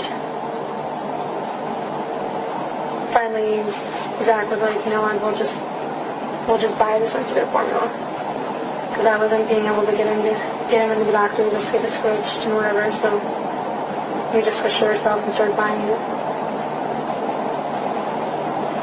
And then the weekend he went and stayed, one of the weekends they went and stayed with my mom. My sister was there and she bought a big thing of sensitive formula there for there too, so we just kept them on sensitive formula.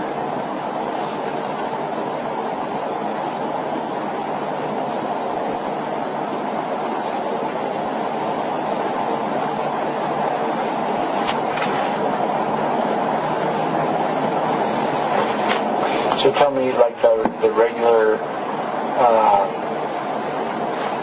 well, just tell me, like, Sterling's schedule. Feeding, sleeping, the whole works. He normally slept, he slept, well, like a baby.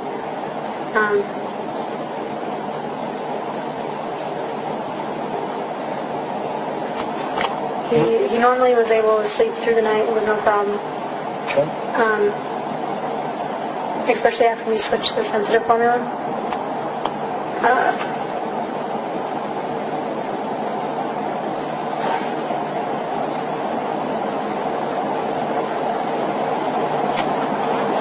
Before we got the playpen, I'd have him sleep either in his bouncy chair, which I guess was a bad idea, or the swing. But I did the same thing with Nala when I was living at my mom's. And every now and then I'd have her sleep next to me on the bed, but most of the time it was in the swing. But then when we got the playpen, I tried to kind of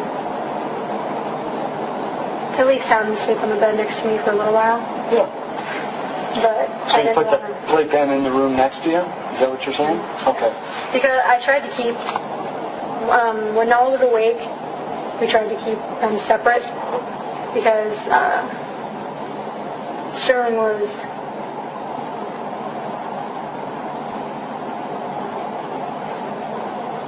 I think my mom had him. Maybe he was with a neighbor, I'm not for sure. He was with somebody else messing around for a little while, and I had just Nala, and I was trying to set things up in the apartment, and his swing was in the kitchen. And I was unpacking stuff, so I was in and out of the kitchen, and I knew Nala was in there, just pushing it, no problem, and I heard a crash. And I go in there, and she knocked the swing over. Ooh. So whenever he was sleeping and she was awake, I kept them separate, so that way we didn't have to worry about that. And there were times when we were living at Mom's still, that she'd like throw toys in his direction. She did not like him. And she's a very jealous little girl. She'll throw things at me if I'm hugging Dad and she's not getting any attention. Yeah, it's bad. So just so we didn't have to. Basically, I was pre-planning. So that way we didn't have to worry about any incidents. Sure. Keep it separate. But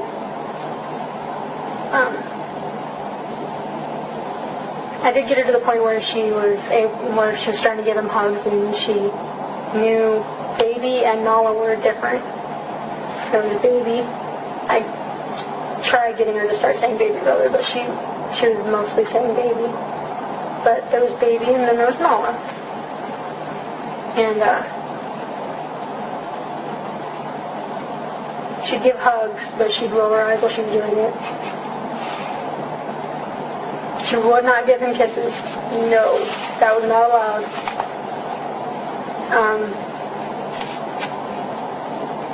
Normally he'd eat 4 ounces. Well, after however long of eating just 4 ounces, he'd eat 4 ounces, and then you'd be able to burp him, and then he'd eat 4 more ounces and crash.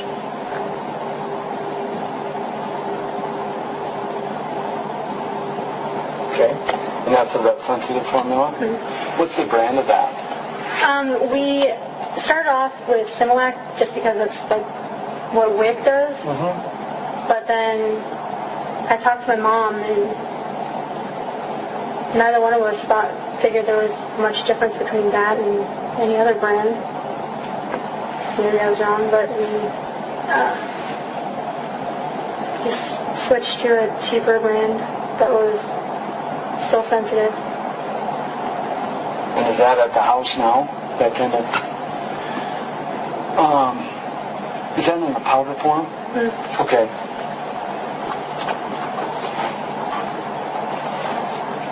Where do you keep that? There's a cabinet above the sink. That's where I keep all the baby stuff. I have like baby food still from when Nala was little, and I have extra bottles, lids, and then I have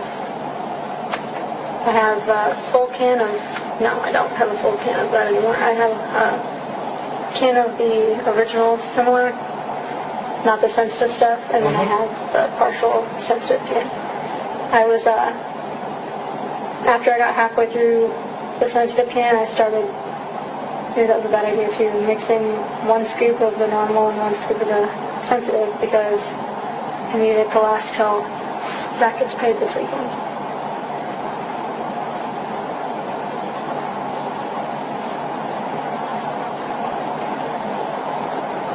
But he didn't seem to have any Ill effects with the mixing. So I tried it out, because like normally when you're switching formulas, they say to like mix it. At least that's what I've grown up knowing. So that's basically what my thought was, because I knew that if the sensitive went away, I'd have to go to the other one. So. And did we talk about when you started, or when you switched to the sensitive? Do you have any idea on that? About a month after we moved in. There was a couple times where I'd have to go back to the normal formula for a couple days. It didn't last until, because last paycheck we weren't able to get any. So I've been trying to get a couple cans of sensitive here and there when we can get it, so that way I have it for when we can't. But you had other leftover Similac or regular stuff, yep. Right? Yeah. I remember how that goes. You stockpile diapers and things. Yeah. Yeah, and I stockpile, and no matter how many times I'll get the boxes of diapers and the boxes of wipes, and we have to get more Nala wipe or diapers. Hopefully before anything closes today, but we can figure something because we got down to the last diapers in the big box. It lasted me like a month. But the last paycheck, we couldn't get that. We stocked up the house with food instead. Yeah. And today we were down to 3 diapers when we left.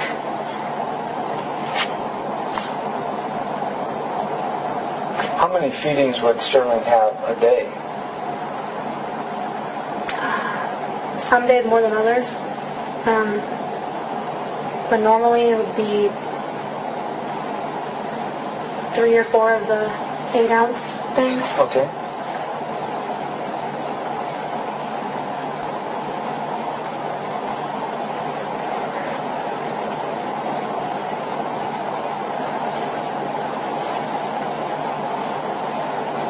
And has it always roughly been that amount, or is that increased or decreased? It's increased. Okay. Like when we first brought him home, when we very first brought him home, it'd be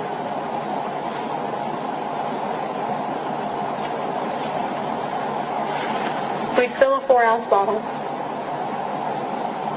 and then we try to burp him between every ounce, because he was having the problems.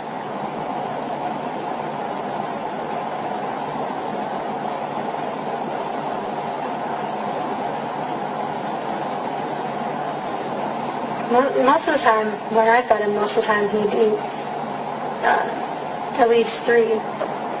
But every now and then my mom would be able to get him to eat 4 at a time. Okay. But that has slowly increased to exactly 4, so we'd burp in between every 2 ounces.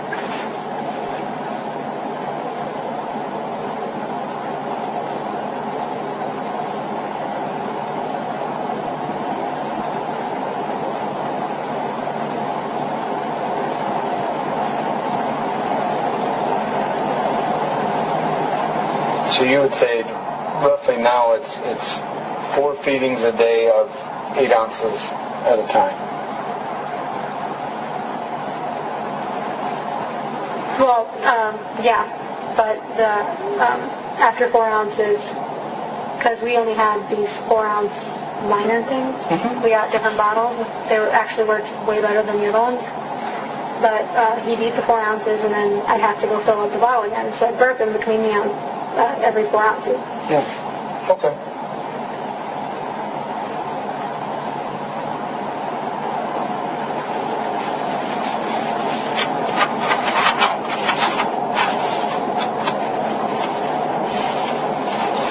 Has anything changed, or have you noticed any differences in how Sterling had been acting recently? I guess that's the first question. Did you notice any changes or anything going on? He got louder. Okay. What do you mean by that? Which I thought was a good thing, because when we first brought him home, like even at the hospital, they'd comment on how quiet he was. Like he was a really quiet crier. And it was weird. But like he was slowly getting louder. Okay.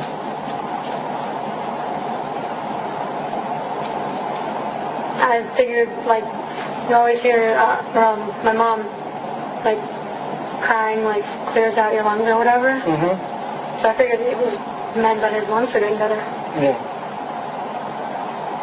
So I figured it was a good thing. Did they ever tell you about that cooing? Did that cooing ever go away, or, I mean, you said... Well, yeah. The cooing, it was literally just him being social. He was very, very social. Our neighbor watched him one night. The first time, she'd only met him a couple times in passing. And the first time she watched him, she comments on how he's a huge flirt.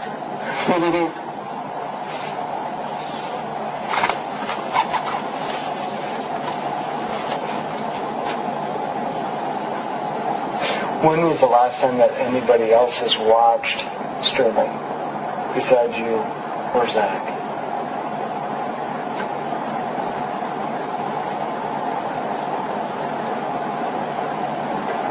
The last time,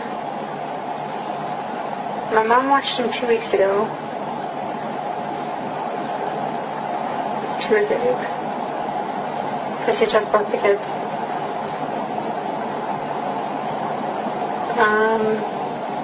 But I think our neighbor, maybe it was before that, but I think our neighbor watched them for a night so I could ride with Zach.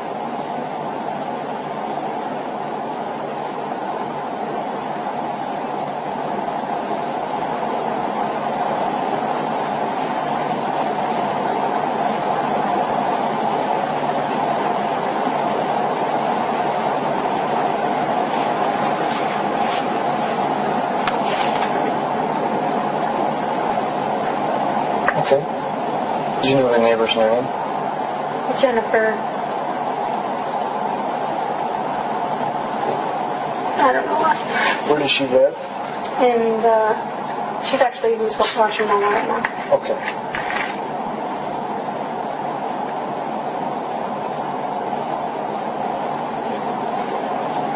But I think she's moving. At least that's what she was saying. Okay. Is she a young gal, or? Apparently she's 40. At least that's what she says. See, you'd say that's old, and I would say that's young. So. Well, she doesn't look 40. Oh, okay.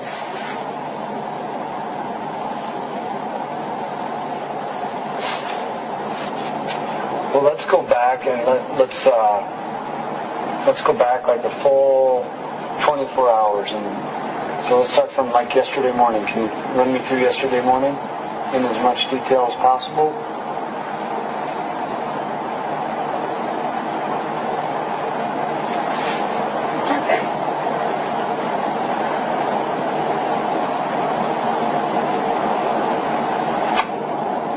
Zach got home, and as usual, Nala was up because she woke up for whatever reason. And normally when she wakes up in the middle of the night, unless I get her back to bed ASAP, she ends up trying to stay up until Dad gets home. At least that's how it's been lately.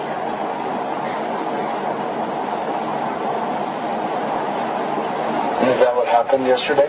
Or, okay. So she woke up in the middle of, any idea what time?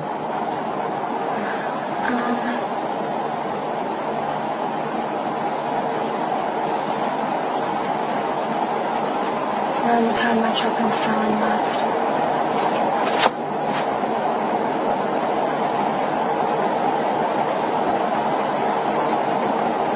Because then I got distracted with her. And I got her back to sleep for a short time, and then I tried doing some dishes. And then I got home. And then I went to bed.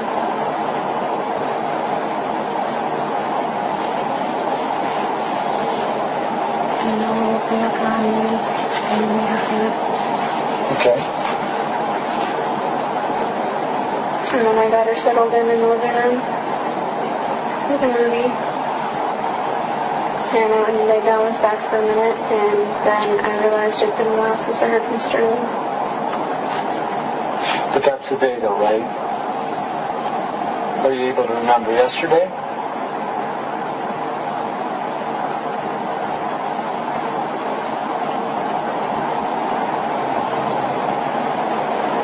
He got home.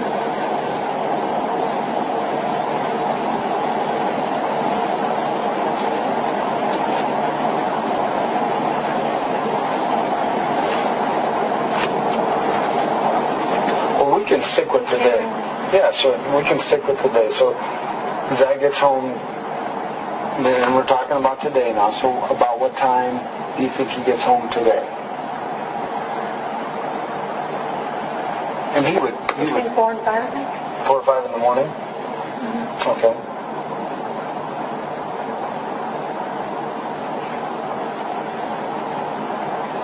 And you said Nala was already up and had stayed up last night?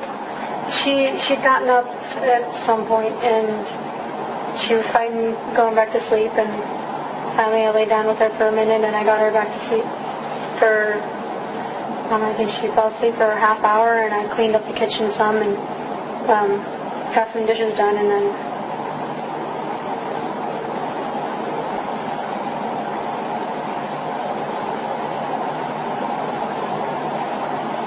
she woke up, and I don't know if him coming in, well, he came home, and I don't know if it was him coming in or just her smart little girl intuition, but she ended up coming running out of the bedroom because I put her to sleep on our bed because I couldn't get her to stop crying.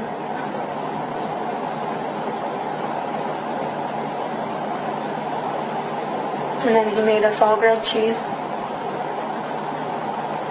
And we all went and lay down and slept. Okay.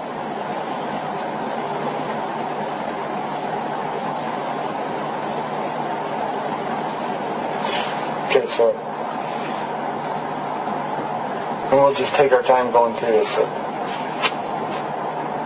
sometime last night, before Zach gets home, Nala gets up, and she gets up. Where is she sleeping? She fell asleep on the couch, well, the futon in the living room, Okay. watching a movie.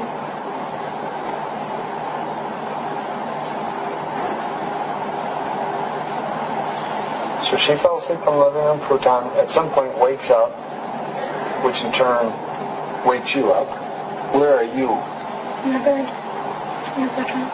Okay.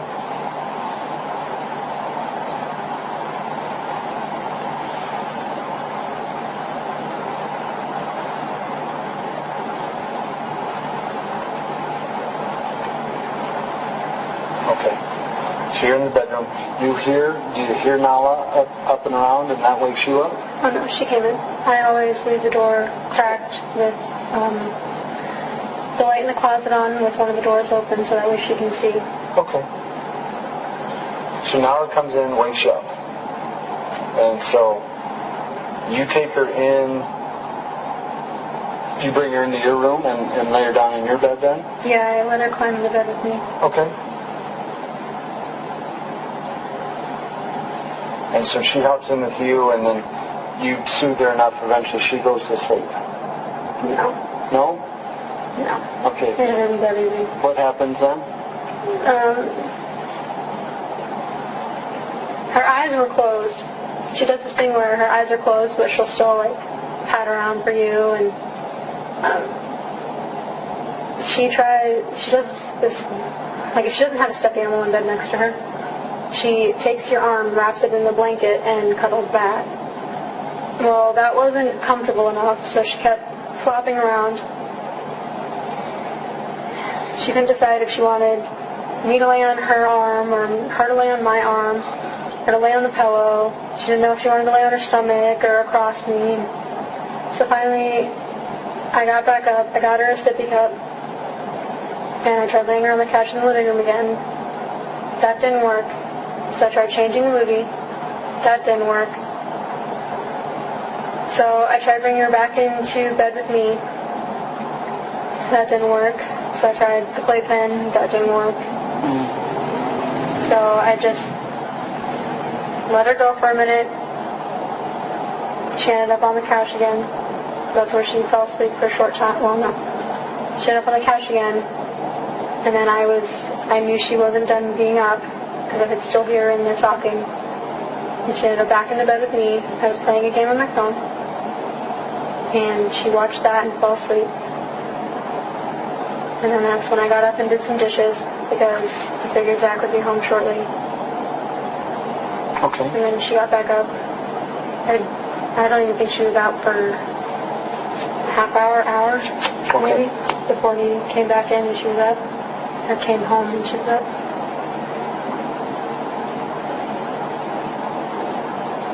Kind of a night owl then, isn't she? Or an all day, all night owl. No, because then she slept till noon. Yeah.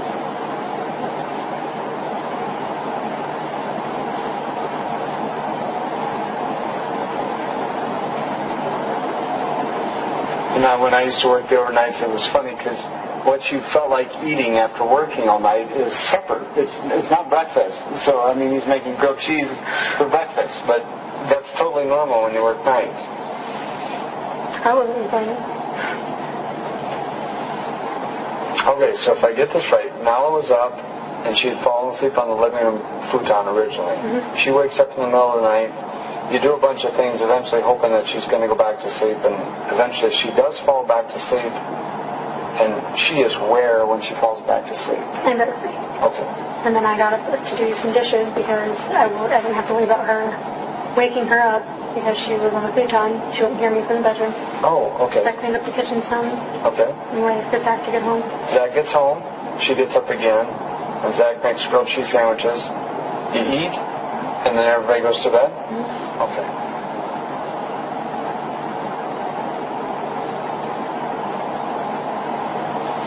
Then what happens? What do you remember next? She wakes me up around noon.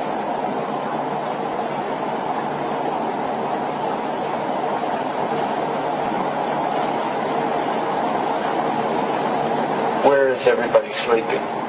Mm-hmm. She was actually in the playpen right next to the bed. Okay.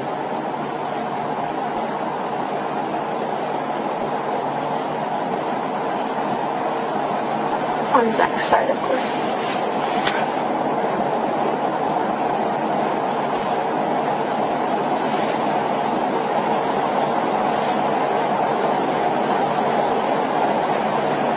Sterling was in a different bedroom? Okay.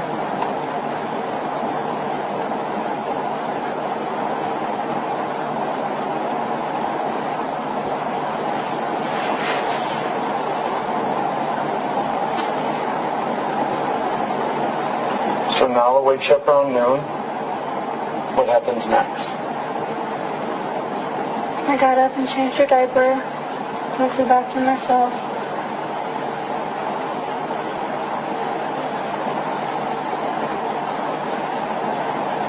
Fed her. And then I got her set up in the living room to watch a movie for a little bit. What did you feed her? Do you remember? Cookies. That's okay.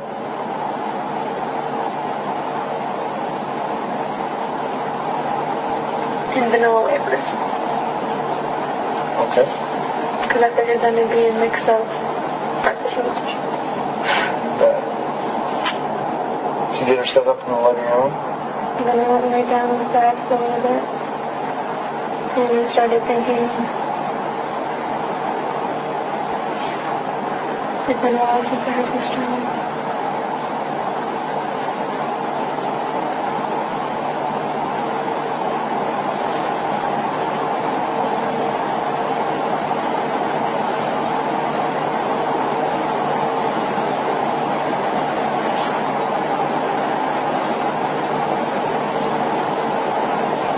Okay. What happens next?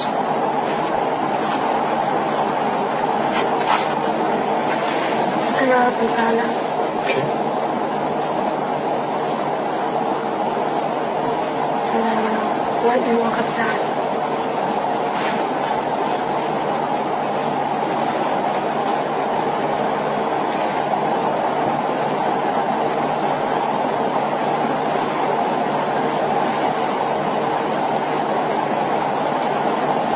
I apologize because I haven't been at your house or your place, so I don't know.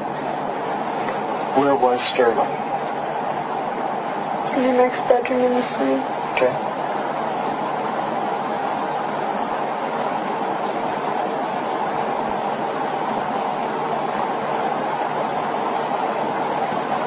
Is the swing turned on? None of the time, because after a while it shuts off.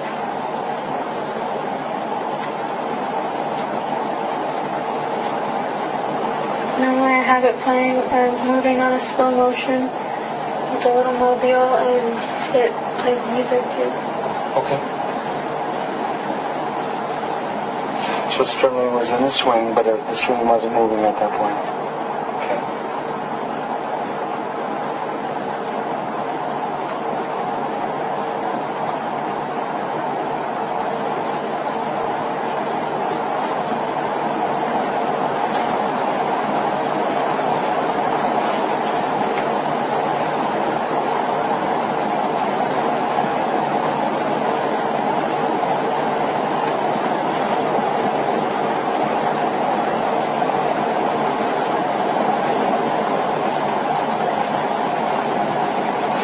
When you found Sterling, did you take him out of the swing, or is he still in the swing? Yes, yes. Okay. And when you get Zach, then what happens after you get Zach?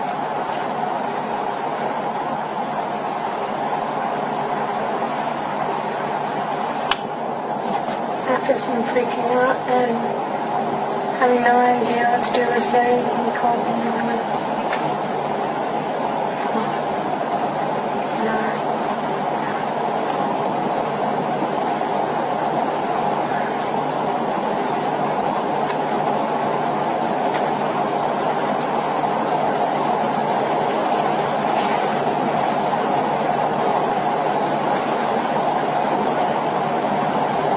I know you had people in and out of your house. Who calls the ambulance? Okay.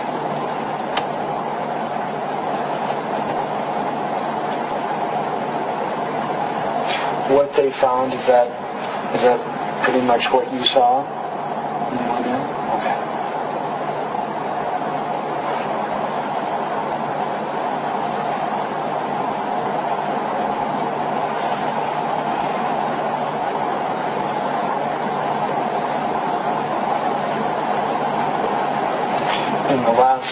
So say it's 5 o'clock now, 5:12 now. How much sleep have you had in the last 24 hours? I woke up in noon after that. Before Noah woke up last night, he'd been asleep for like a half hour, maybe an hour, and then she woke me up.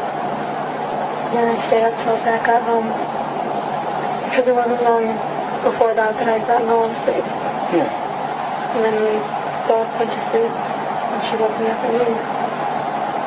What time do you guys think after the grilled cheese breakfast, about what time did you go to bed then? 5-ish maybe. Okay. So 5 to 7, or 5 I should say, until about noon, should be about 7. And then maybe another half hour. Okay.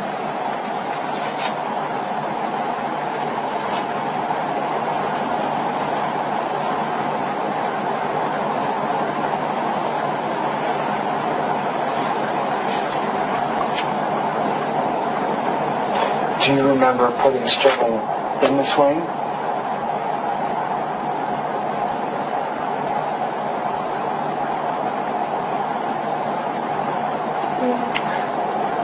Well, Sterling, you found Sterling in the swing. Do you remember putting him in there when that happened? Do you remember? Tell me about that.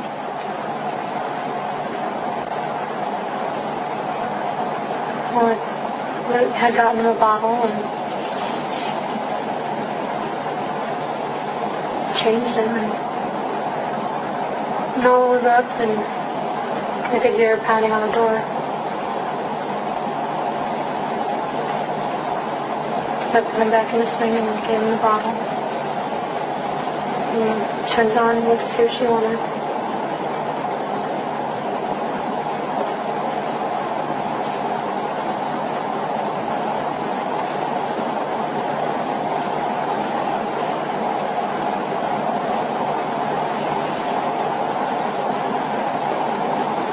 So is that part of the separation, keeping those two separated? Is that he's in his own bedroom, Sterling's in his bedroom, and Plus, Noah has really bad, Zach gets hot really easy, and so does Noah. So we have the AC on a lot, but Sterling, he's small, so he gets colder easy. Sure. And so every room has its own little dial thing for the heater. Okay. So it's easier to keep him warm. Does he stay pretty much in that bedroom then? Is that kind of his area? That bedroom that Sterling is in? Okay.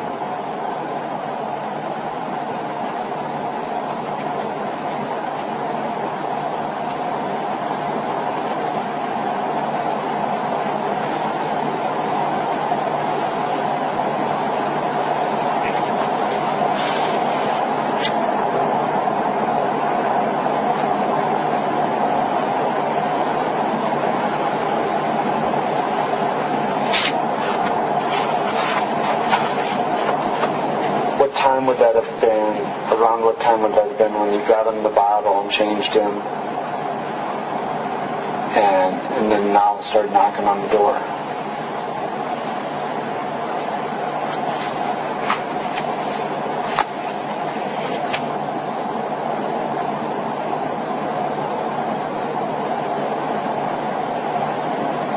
I've been wanting to say when it was starting to get dark. But when you asked me about yesterday,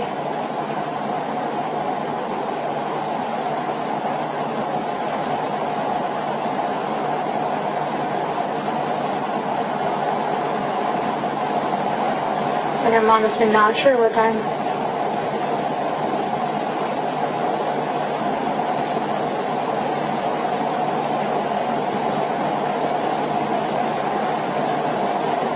After everything that's fucking happened, and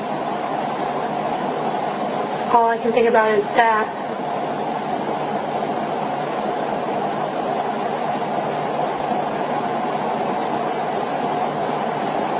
Yeah. Well, and you're juggling a ton of stuff. I mean, on a lot of things going on.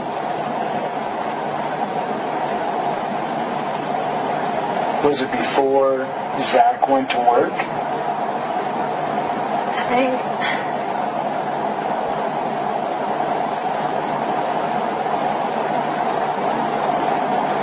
Okay.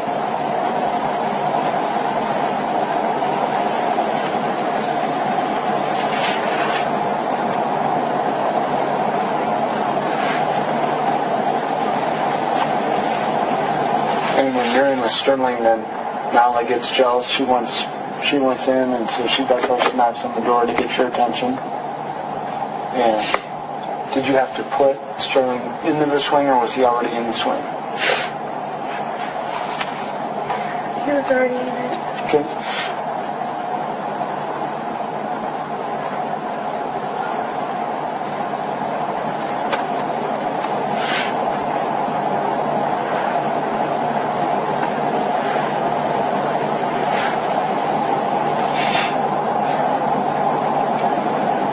So Niall's knocking on the door. You turn the swing on. And then when you go out, you shut the door. Okay? And that's both to keep it warmer in there and no noise so you can rest. Okay.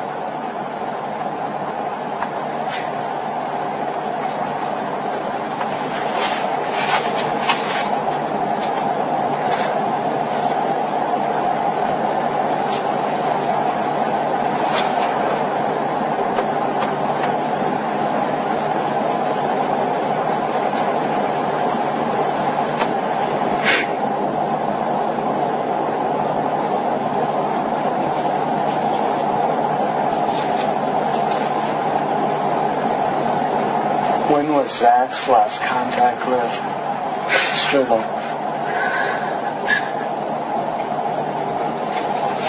I'm not sure.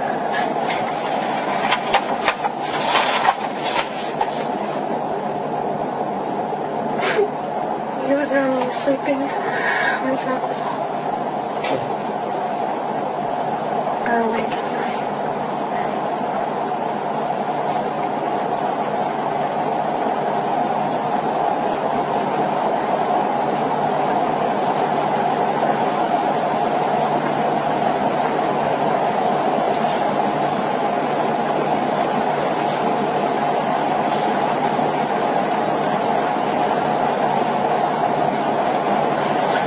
Was normally sleeping, or Sterling was normally sleeping?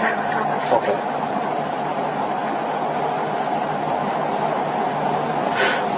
Does he help you at all with child care? Zach? No, I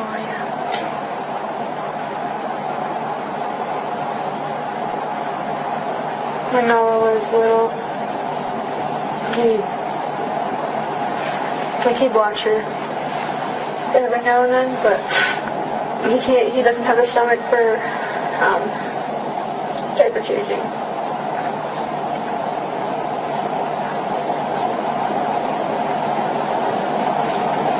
And when it comes to feeding and burping, he gets all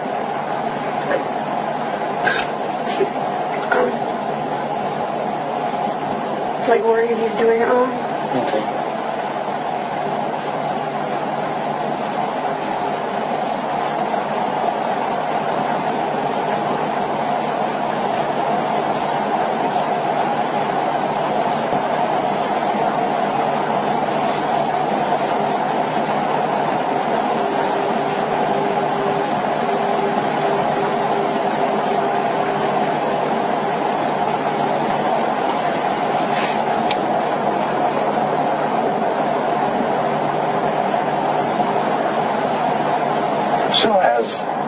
As Nala got older and he developed that personality, that low kick personality, he kind of help out. That's when he really shines as a dad. But that early on stuff, that's what falls on you. Okay.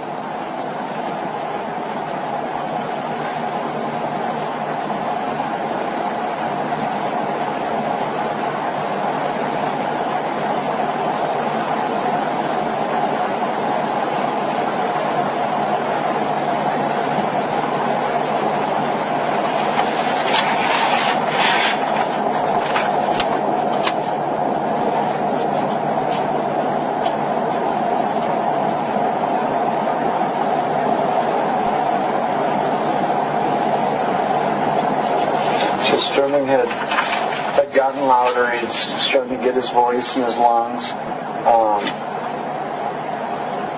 Pretty good sleeper? Eater and everything else? I mean, any concerns that you had with Sterling?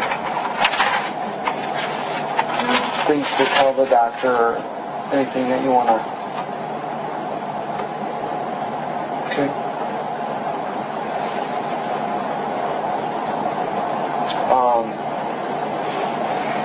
Allergies? Okay.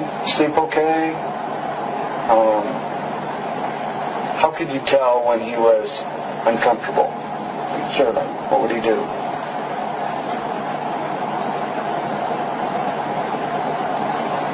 Pause, I guess. Okay. That's pretty much all we could do. Would you describe Sterling as how would you describe Sterling then, as a baby?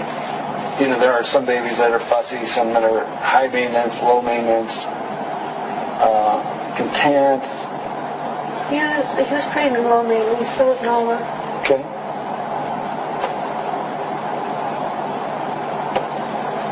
When you say fuss, what does fussing look like to Sterling? What would he do?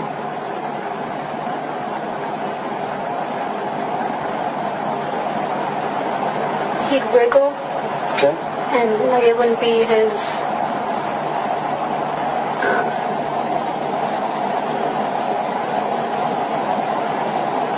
loud cry. It'd just be, you could tell the difference between him cooing and just being cute and talking and his fussing. Okay.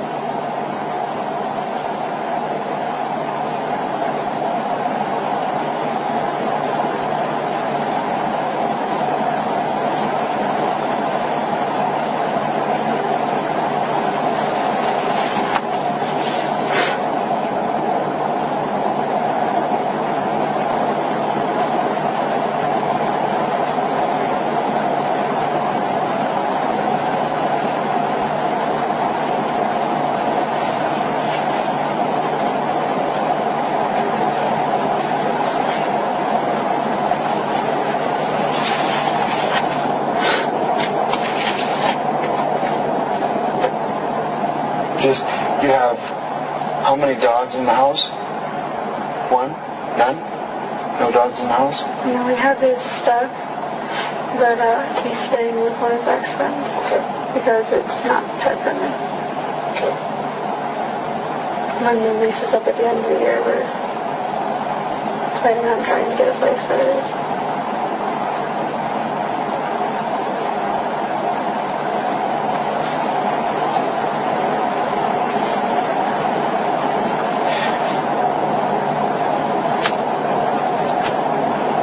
So no pet rabbits or any birds or anything. We've seen all kinds of people have all pet snakes or anything like that. Okay. Just you guys and the kids then, right?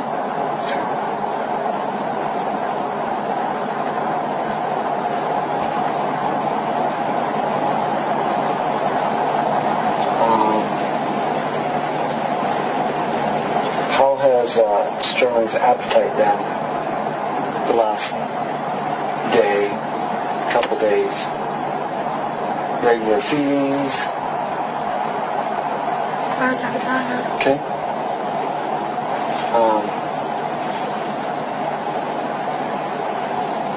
Are you the primary feeder then? The only feeder? Yeah. Okay.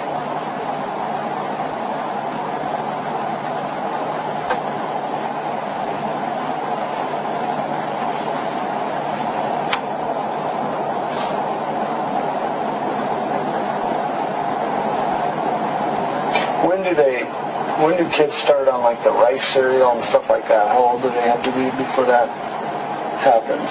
I'm not for sure. I didn't start Nala until like she was close to a year, I think. Okay. That's when I started. Yeah, my son's older. I don't remember those days. I mean, they go by so fast, and then you're in the new phases and stages of life.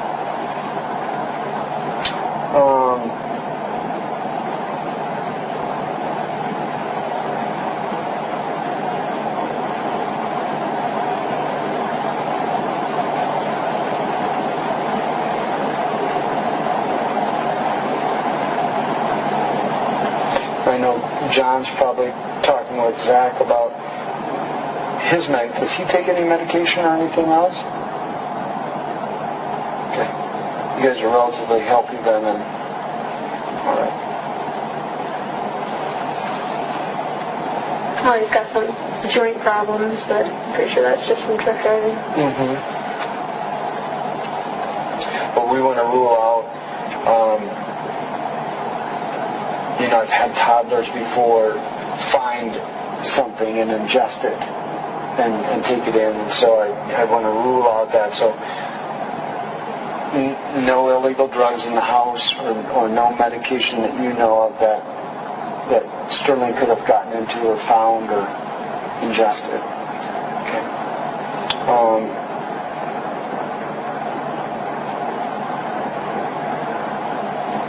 If you were to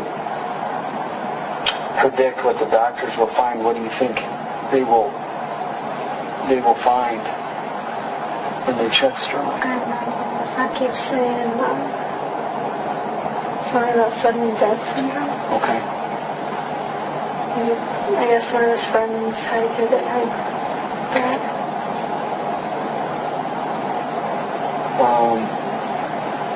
Was the room warm? How warm was the room? I don't know what I had to temp at, but it was comfortable. It didn't seem too hot to me, and he's never seemed to have a problem with it before. Every now and then, like during the day, I'll turn it down because it's warmer. Yeah. When you say is it heat and air individually in the room, or just heat? So were you running some heat then in the room? So it's like 79, 80 degrees out today. Is it around this temp, or is it warmer or cooler, or can you tell? It kind of feels a little warm out to me today, but I keep it like in the shade. It's not super ridiculously hot. Okay. Like that, I feel comfortable. And so, is that how you would describe the room then? Kind of like in the shade? Yeah, that's high 70s maybe? That. Okay.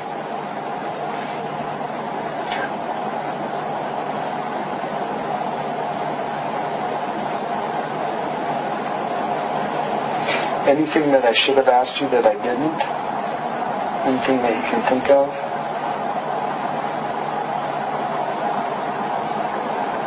Or any questions that you have for me that I can answer for you?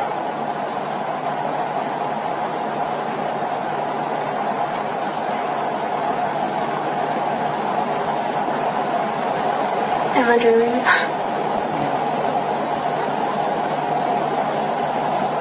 Some of the hardest things that I have to do is talk with people that have suffered losses like this, and so I wish it was.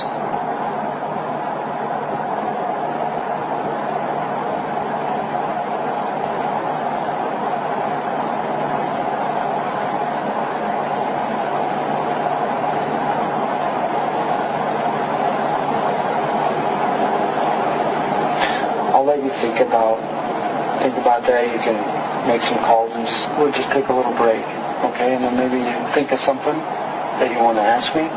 I'll go in and check and see how John is doing with Zach, and so can I get you anything? Kleenex? Yeah, absolutely. I'll go round some of that up, and let's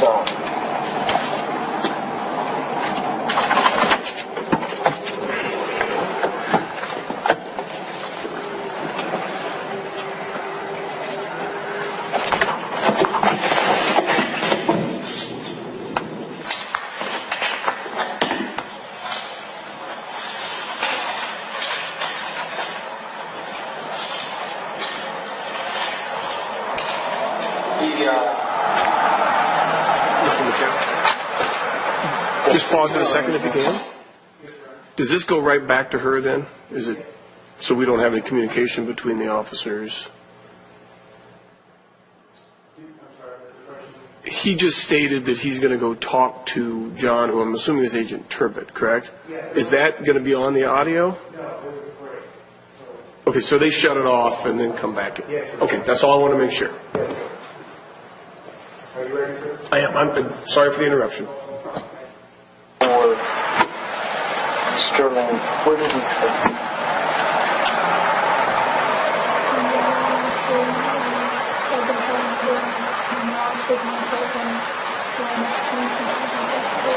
Okay.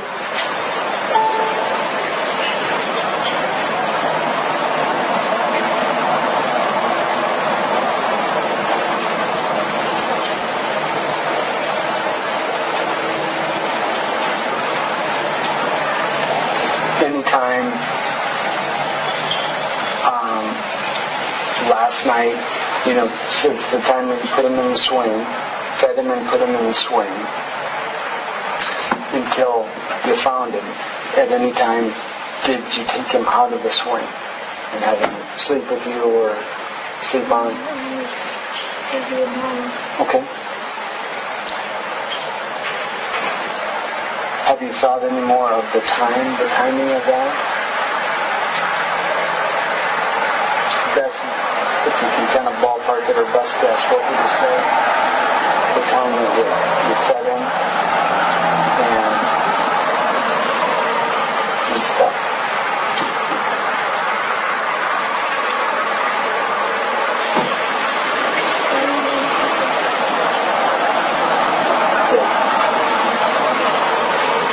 Yeah, and I just wanted to know if you've thought any more about it, or if you've been able to narrow that down, or I'm not trying to push it.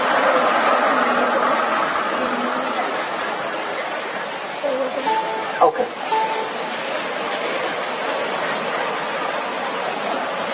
Just tell me again, just so that I can make sure that I have it right. When's your best estimate of? I'm not for sure it was before that. Or is that from today? Okay.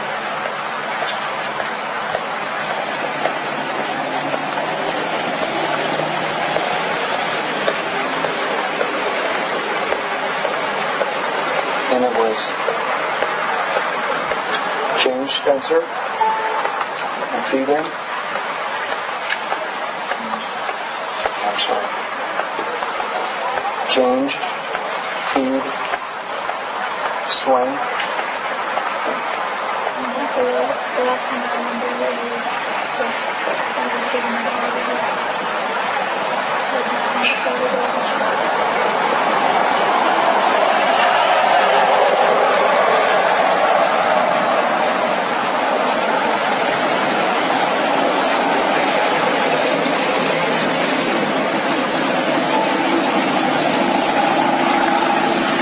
yesterday afternoon or evening one before Zach went to work until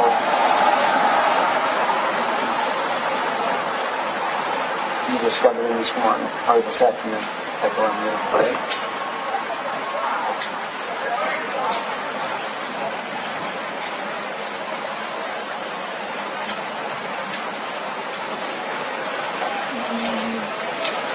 waking up early and just trying.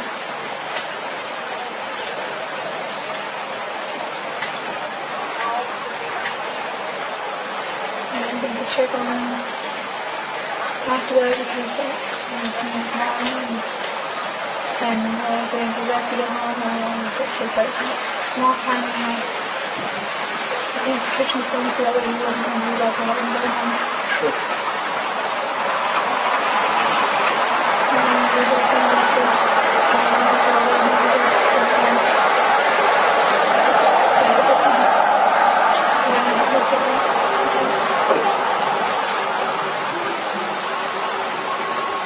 How would you hear him crying, or is that how he hurt you?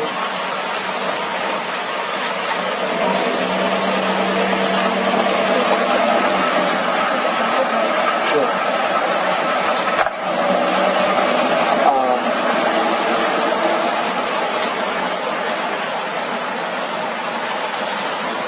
After the grilled cheese in the morning,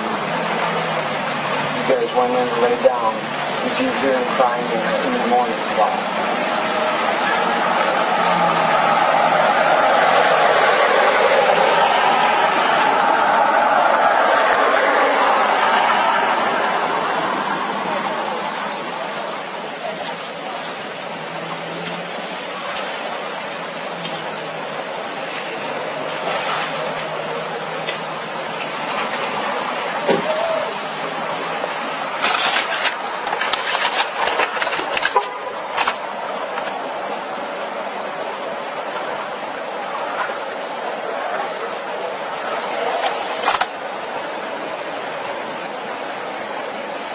When Sterling is hungry, does he just cry out?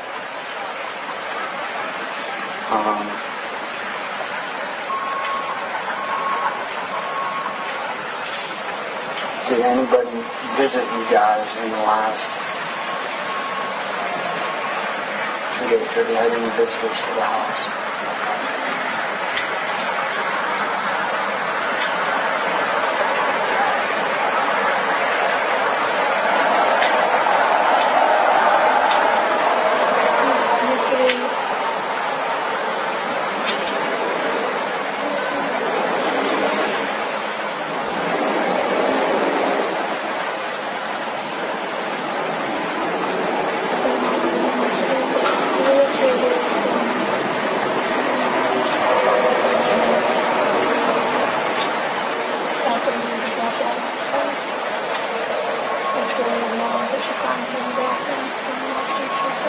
Okay.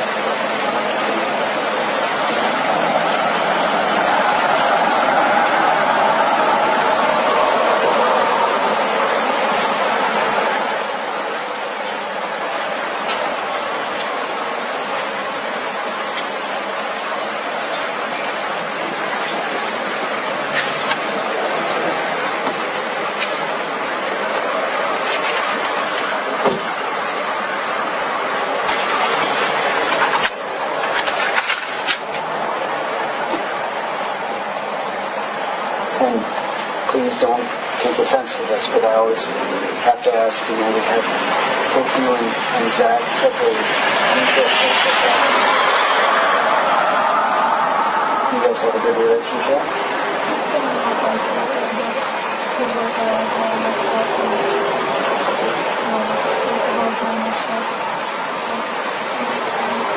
Has he ever been abusive to you? And you guys fight, how do you fight?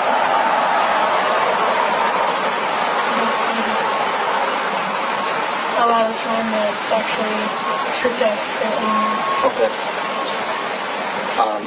It's not screaming or hitting or anything like that. Any disciplining of the kids? What do you guys use, or who does the disciplining? Most of the time it's me, because she always gives me a certain look and she's working for herself later.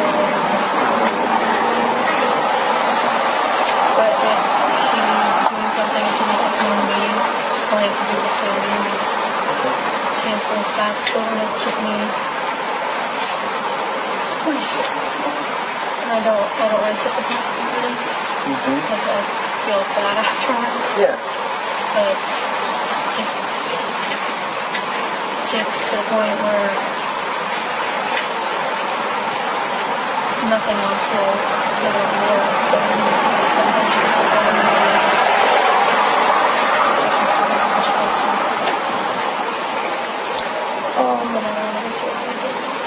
Yeah. And then how about Sterling? He's not really old enough to know anything about it.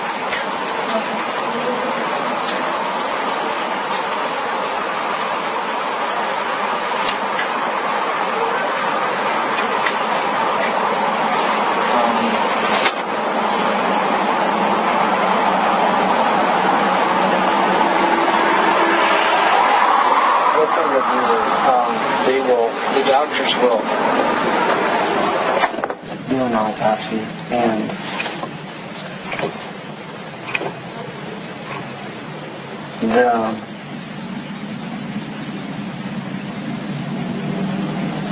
that will provide answers.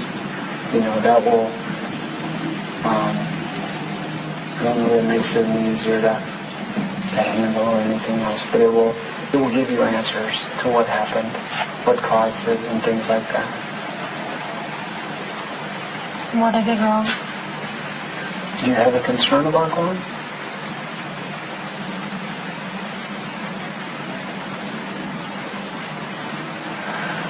Zach said that it's not my fault that his friend was the same way for a while, but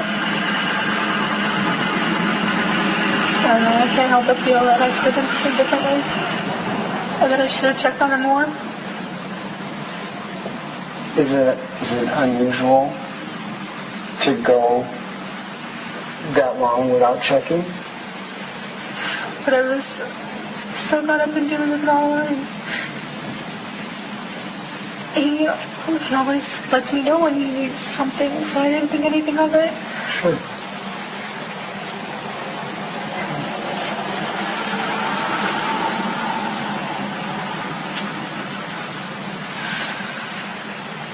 Did you hear any crying at 6, around 6-ish in the morning, after breakfast?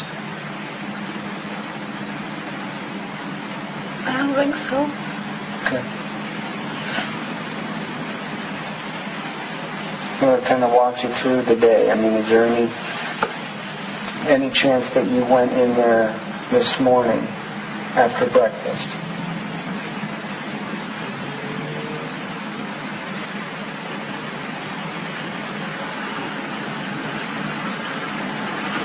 I got up to pee once. Okay. But other than that, I didn't get up till Mom got up.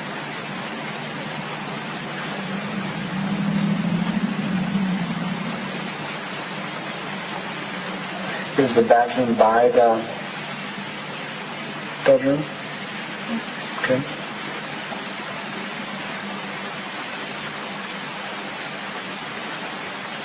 Did you look in? No, I didn't.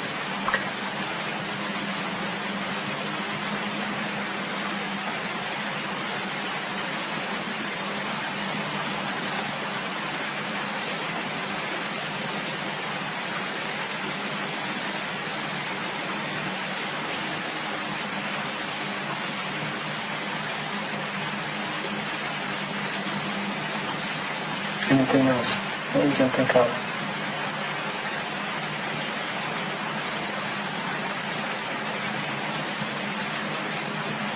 I just can't stop the emotion of something different.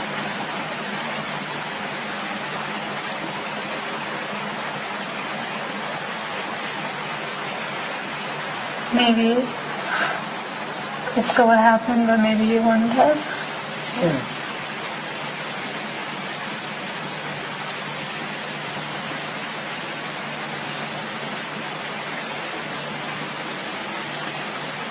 Well, it's still early on, and we don't have all the answers yet, but we will. I mean, we'll get you all the answers, and with those answers, may help. So we'll sort through this. I will give you my card, and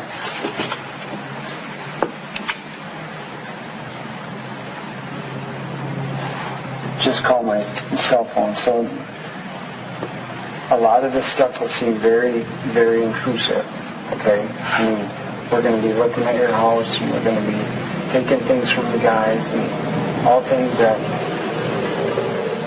we wish we didn't have to do. So this is going to go on for a while? Well, we're going to try to get our investigation done as quickly as possible, but the idea is to get you guys the truth and the answers that you need to go forward. Okay? And so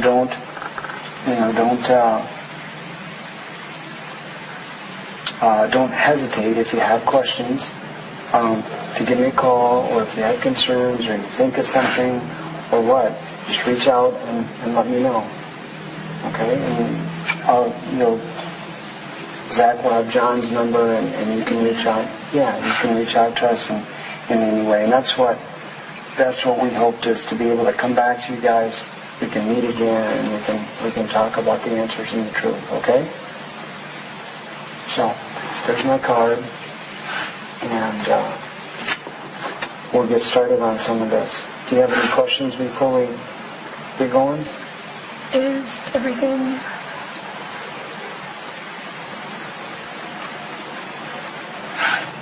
gone from the apartment? Is everything gone from the apartment? No. What they'll take Sterling, and he'll go down to Ankeny, and that's where the state medical examiner's office, and they are really some of the finest pathologists in the nation, and they'll take a look at Sterling, and they'll do what they need to do to determine some things. So, there's comfort with that they'll be able to come up with reasons and explanations for what's happened. Anything that's taken from the house or from you guys, we'll give you a list of it. But I don't anticipate it being, a tremendous amount of things. And so if there's concerns, we can talk about those once you see. I'm not concerned. Zach was just. I told him I don't want to go back in there right now. Like, I can't. Sure. But he wants to do manually burial stuff. Oh, okay. And his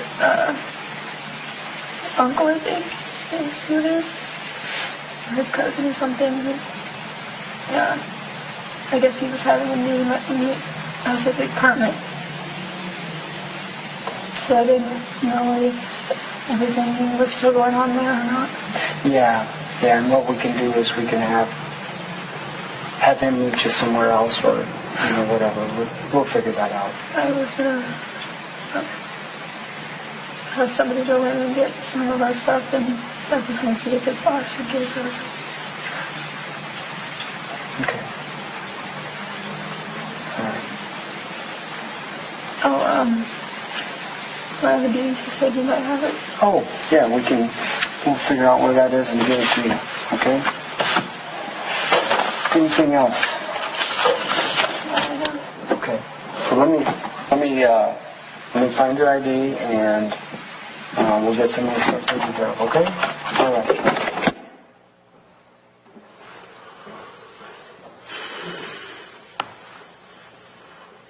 Okay. Why don't we take our mid-morning recess, give the jurors a bit of a break, then we'll have Agent Calloway return to the stand. Do you have additional questions for him? Okay. Ladies and gentlemen, we'll take about a 10-15-minute recess, let's say 10 till 11, just to give you guys a break. Continue to heed the admonition. The transcripts, hand those to Mary Lee on your way by. Thank you.